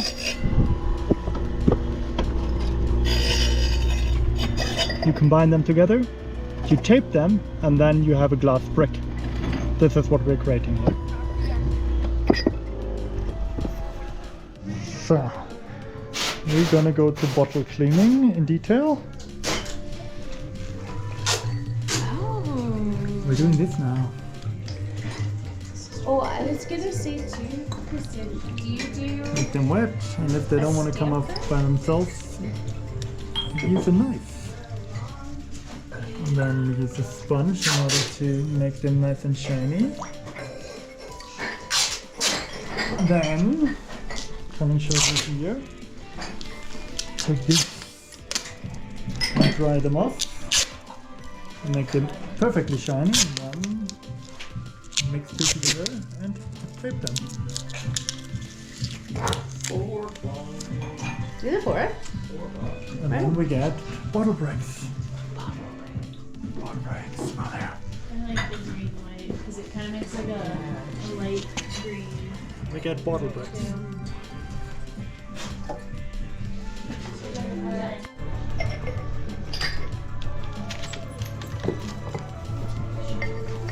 So have you After being cleaned. what was that, the first night? First night we were not here. Yeah, that was going to this weekend, but I'm using a new alternator. What if you're ready for it so done there? And I waited for the food to show up, and it ended up reaching on Saturday. So probably. I didn't check. I'm just gonna set them down so I can knock on the table and not immediately. Fun! Right on! Destroy. One of my girlfriends is like a good mountain biker. That's how we became friends. Okay. And the other one Look at that. Look at that. building. Sweet. And All right. she's like, oh, I'm gonna like borrow a mountain bike. And I was like, okay, let's do it. And she's kind of small. I'm like, all right.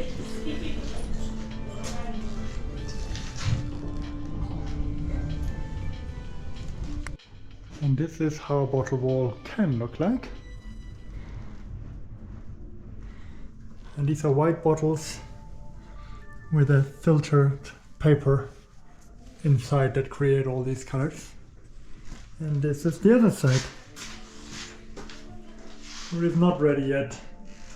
So you see this is all much rougher. No fine plaster on yet. And you cannot see through it. So that you can't see anything inside. For the U3 and this one, the fireplace is indeed concrete left, right, center, above into the tires. So you have tires all on the left, and then you do concrete pillars in order to put that in. All right, making doors.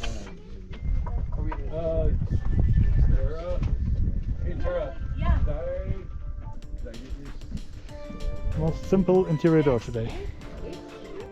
Alright, so we are now cutting the first boards, taking off the factory edge. Sometimes We check for cupping and whether it's straight or whether it's not straight, they can turn just to make sure that everything is the fine. table saw on for you, or if you're comfortable, Taking the factory edge off.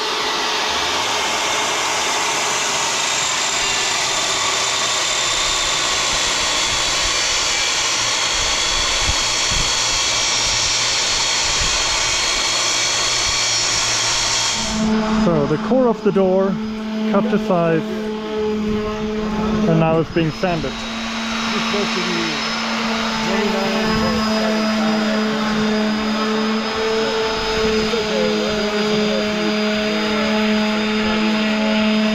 On video. I know. Perfect cut. Cutting it a 1/16 of an inch too short. Don't even know what that is. Oh, yeah.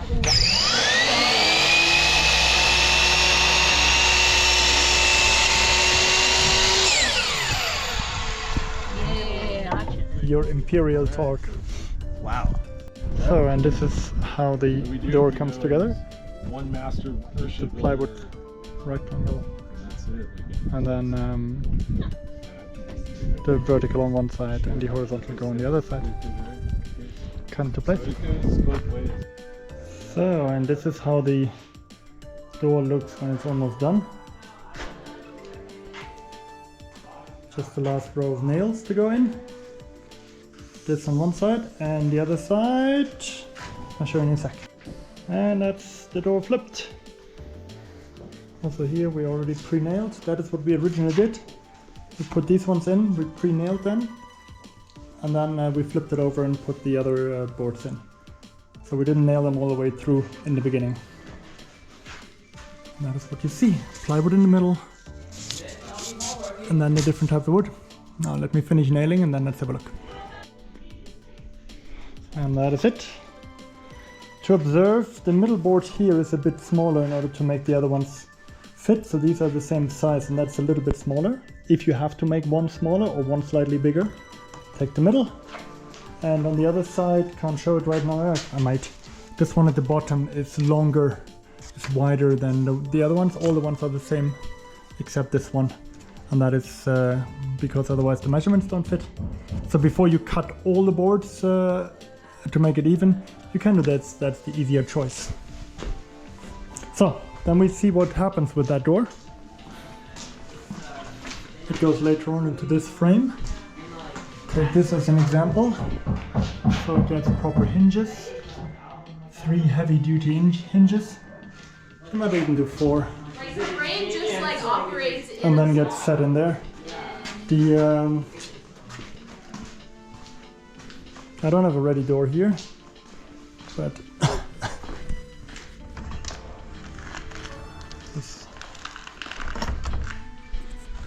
I'll show you the other hinges, how they work in another house later.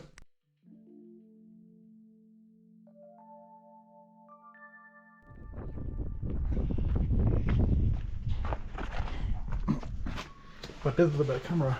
All right. So, 1 bedroom. Lots of plants on the left, like always. Slanted roofs. Heat is trapped in. 2nd bedroom on the right. Covered by curtains. Central room, electricity and all the other things. And here is the bathroom. Toilet sink and so on. More greenery and another room on the side.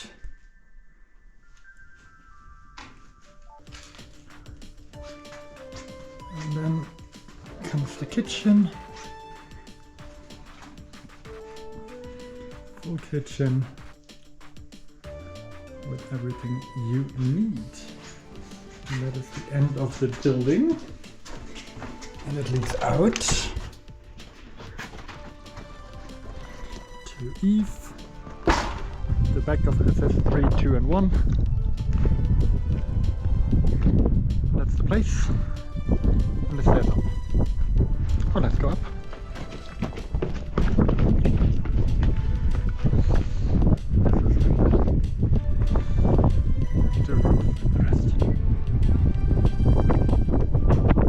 Step, architect roof, EPDM. This is the construction they have for the windows.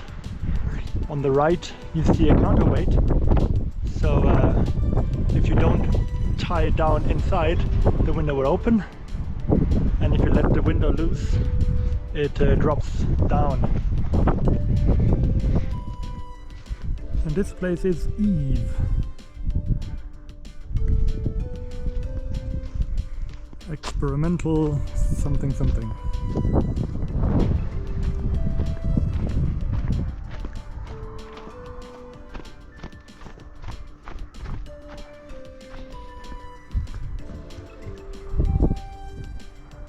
With the front door.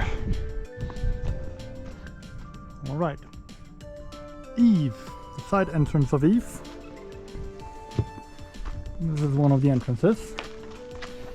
Let's go in. This is a plastic door. Look at that. Wow. Multi-level magic. There she is.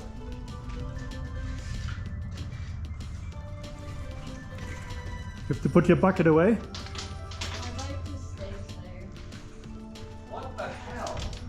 This is quite something, right? Cool, huh?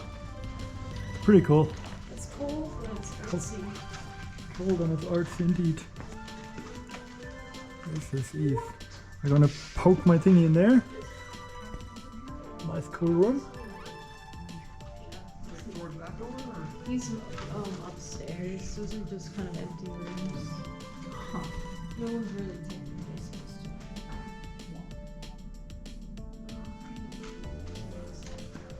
Look at this place.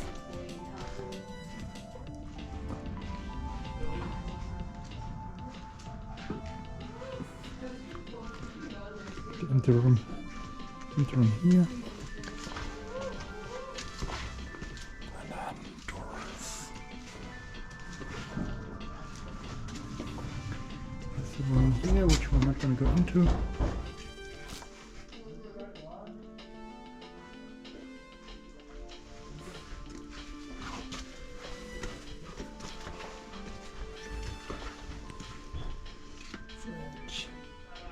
And then there is a room there around the corner. George, which...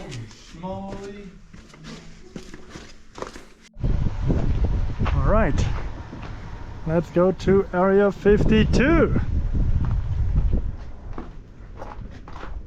And that is how that looks.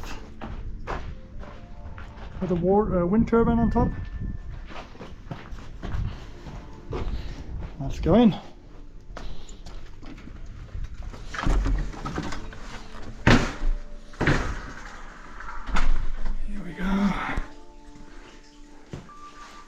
That is this model. 2 single beds here. You hear it? Indoor cistern. Half exposed tire and can wall. Bathroom with bath. Kitchen, more green, 2 more beds, open space, and then that one is the second exit. Alright, welcome to the Hive. This is also one of the student housing. Have a look at that now. So, let's do a walk around and see. As you can see, the view is spectacular. Directly next to the beginning of a gorge, and it's also around. Let's have a look here. It's basically a small one on the side. And then we have the whole hive. Let me go around to get more angle on it.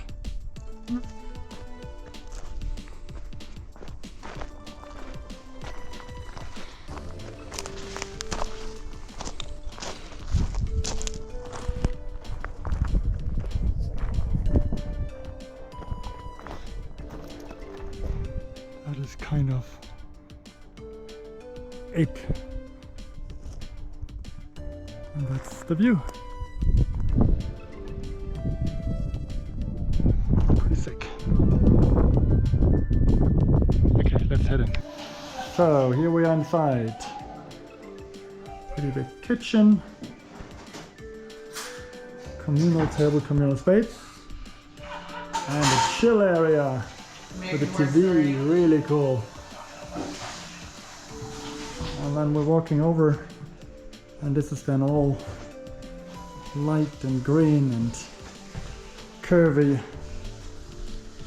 We're gonna go down in a sec. On the left there is bathrooms and private rooms of everybody. A bit cramped. Alright, and we're gonna go once upstairs and once downstairs. Cut in the video.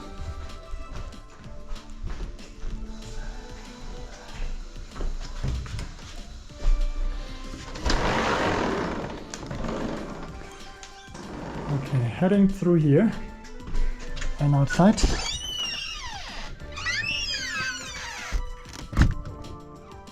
And outside, this is the side of the building. And we just took a video from there. We're heading up some stairs. And see whether somebody's in there.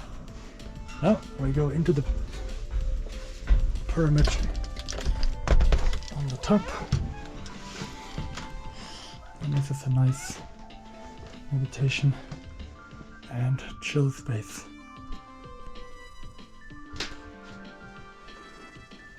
And very warm.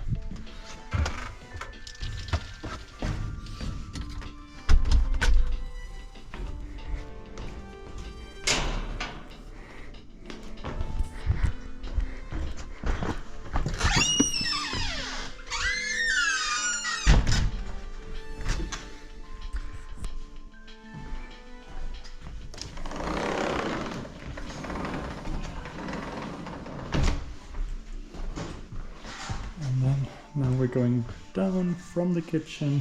We're going down.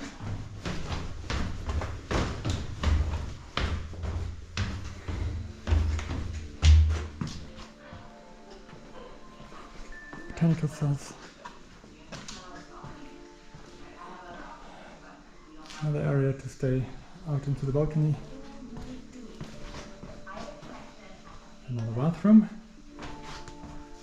Right. Pretty cramped little spaces, rooms, and biocells for water. All of that. This is here. Right, so this is this place. And another student housing directly next to the towers. This one next to the highway.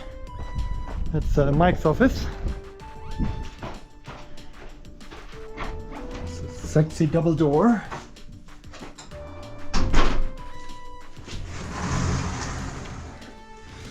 That's where you are. Right off. A shuttered window. At least the inside of it. And in here you have the bedroom.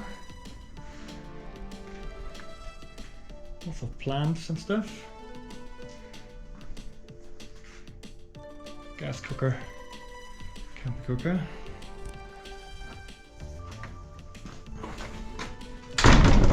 Further out, you have another room, another office room. And you have a little bathroom, the shower, and this door, and then you have this one, which is Mike's office. This licenses and things. And that is it. Through that is just stuff. That's this one. Another student housing. SS2. It's the same as SS1. So I just have to show you one. Two entrances, left and right. SS is simple survival.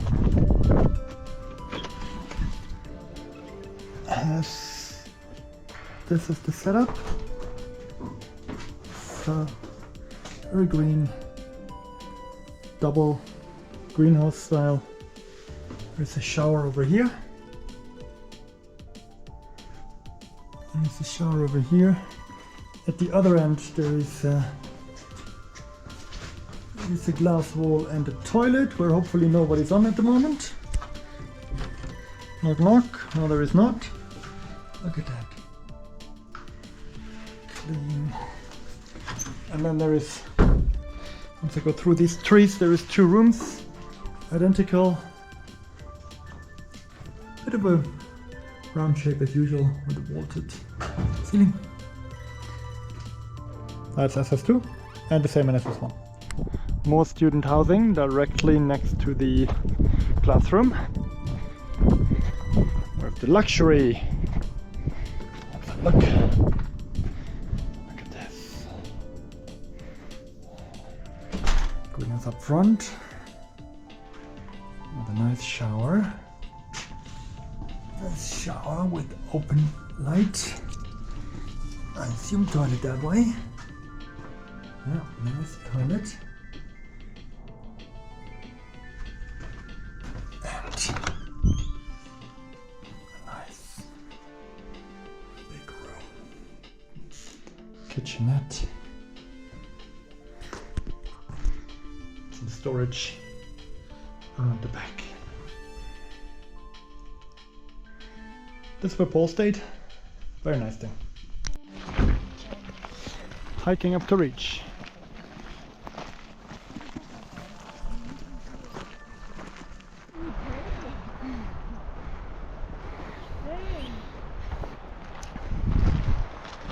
So that way. We're up at Reach, and this is Jimbo's and Tara's place. Hoppa!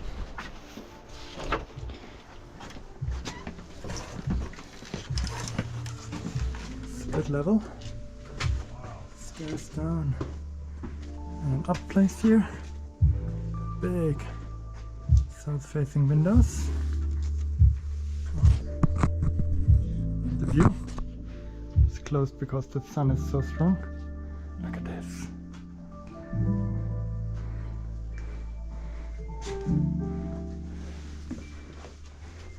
Sitting downstairs and a loft upstairs.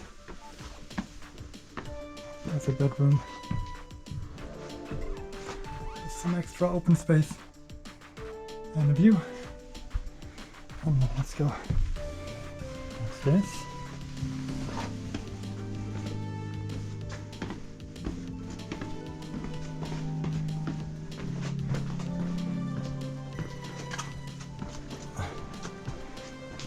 And now it goes. This is where it goes downstairs.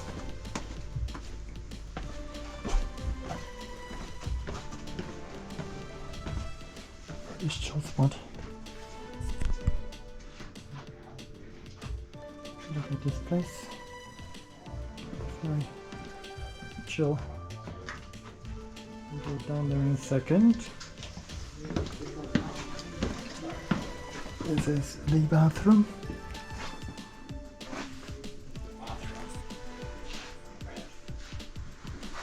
Bathtub. And quite a view.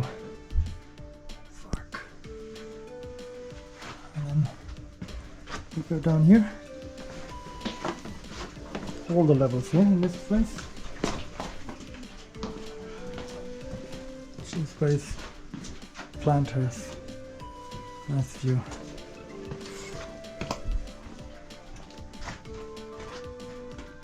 There's a place up there. The bookshop up here. It's very soft. And this is an outside area. This is the lower entrance into the place. And then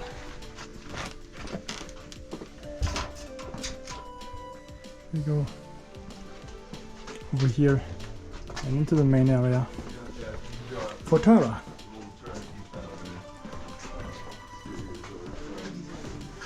I'll go there in a second. And this is then the kitchen with Tara. Oh, really? Yeah. With a gorgeous view again. Yeah. Wait, the Oreos are coming out again. Somebody's sniffing all the wheat. Yep. And this is a bit greenhouse with an open cistern. There is a patio out here. And then we have, what do we have here? Look at this. And this is a small bedroom. Bedroom loft.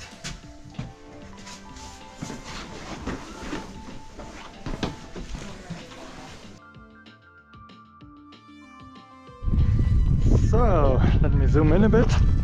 This is the refuge, the latest and greatest model that Michael considers to be the solution of everything.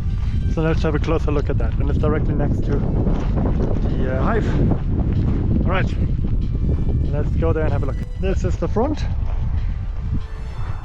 Berms left, right, the cistern, solar,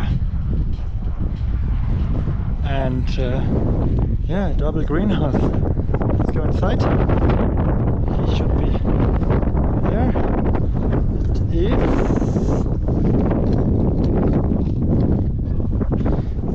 So ask to take off the shoes.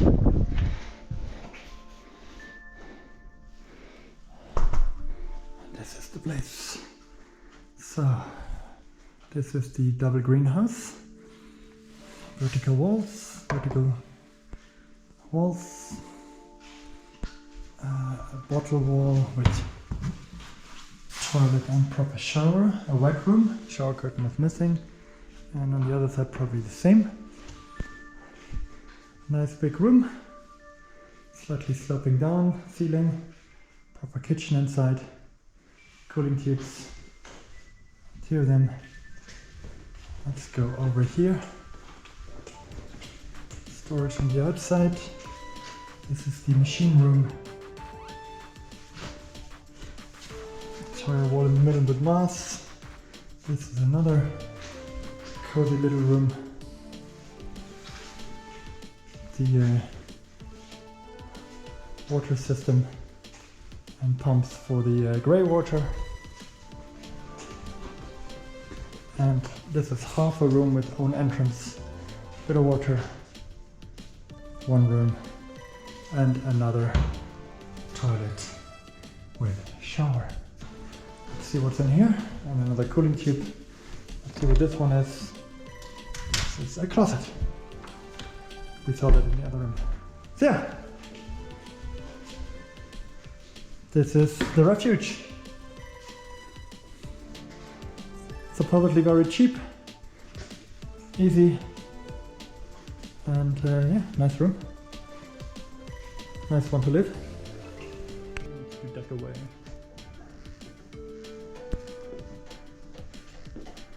Glorious. Thank you.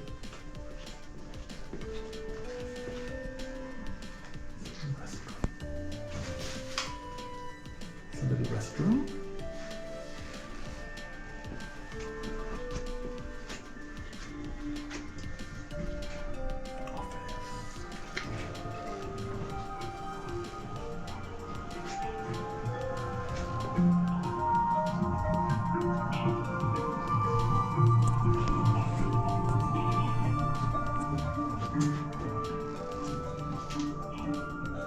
Double greenhouse.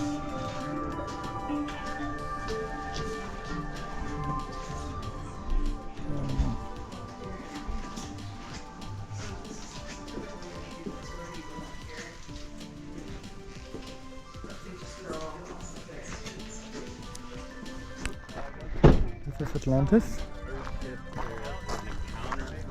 Look at this pretty place.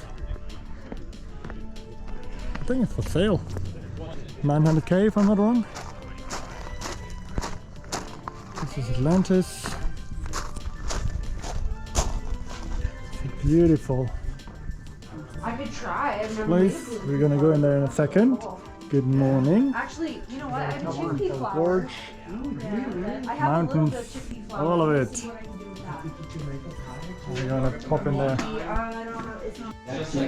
Here we go. Concrete and cement material technically does have thermal mass properties. U3. So it's massive chimney. This is open. This would be so good. Like, oh, this is the same as U3, just ready. Like we have turtles, and they would just. Ah, this is the same as the U3 model. Just ready. Right, so there is a bathroom here. Let's see.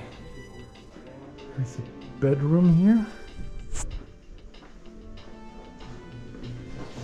And then we have the... This is the same as U3, right? Yep. Same Just ready. Yeah. This is U3 and ready. I like all the velvet. And even like, look at the... I like the headboard. I'm sorry, you're on the camera. I'm sorry. No, you can talk. I will anyways just use the video, not the audio. Look at that. Yeah, look at even the little stuff in here. Oh, the epoxy I put in. Is Yeah, that epoxy? This is, yeah. And not step on the carpets. And then you have a closeting and a little workspace here.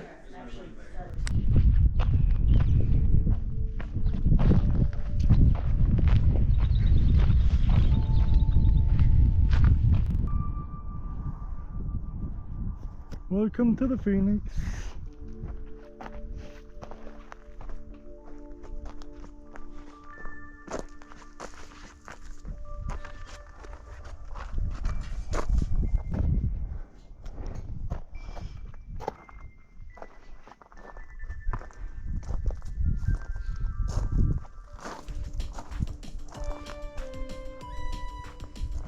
Okay, let's go inside. Yes. Oh.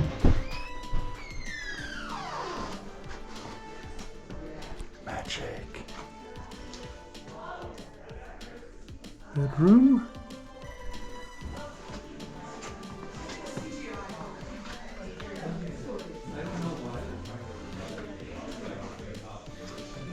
Bathtub.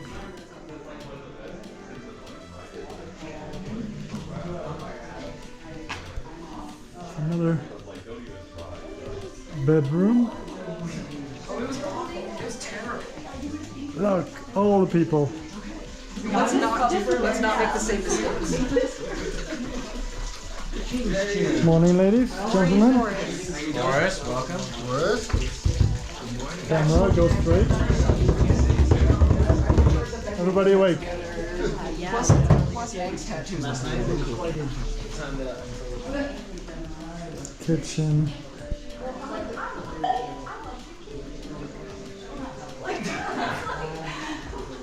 And the front is all huge. Down further, and that was pond outside. Like there wasn't. I think this was still here.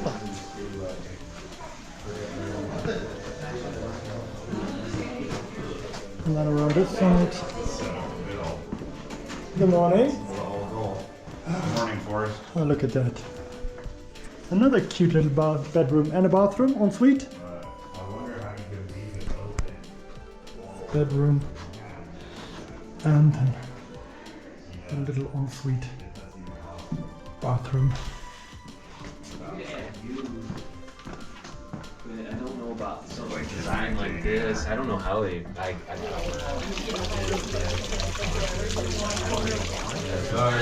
Have you bought the little shield? Like, I don't need a flush toilet, yeah. I mean, I don't know. I think the gray water recycling is cool.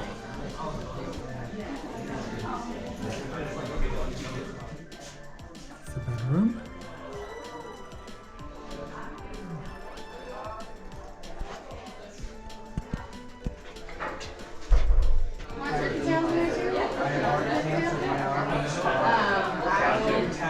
There you go.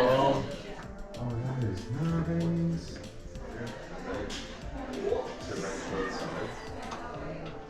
Ay, Forrest. Mm. So all these.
Alright, this was the academy, last day today. And yeah, my final thoughts. It's been a super interesting time. 1 month in Taos, New Mexico. I enjoyed myself a lot, I learned a lot, I got super motivated in the time I was here. And now all the designs and all the ideas I had have to change and adapt to what I learned here. So I'm curious to see how I will move forward from here. At the same time, I met a lot of very motivated, clever people that are driven by this idea of a better world. And yeah, I'm very curious to see what you, because if you're seeing this, you're part of this group or very close to them, what you are doing with this and how you are continuing to use this in the future. So yeah. Also, thank you for watching this video till the end. It's been a long one, I know, but hey, can't do anything about that one now. Anyways, thank you very much, and I'm very sure I'll see you again. And all the best. Bye bye, everyone.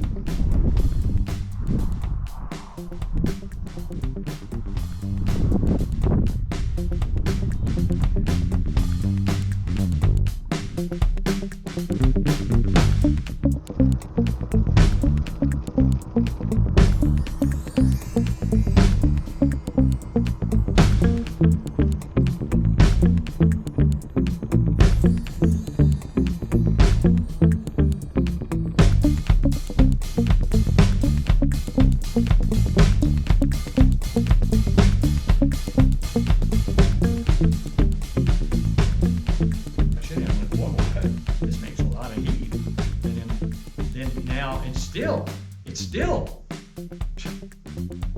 not really understood on this planet as much as it should be. So yeah, it will be.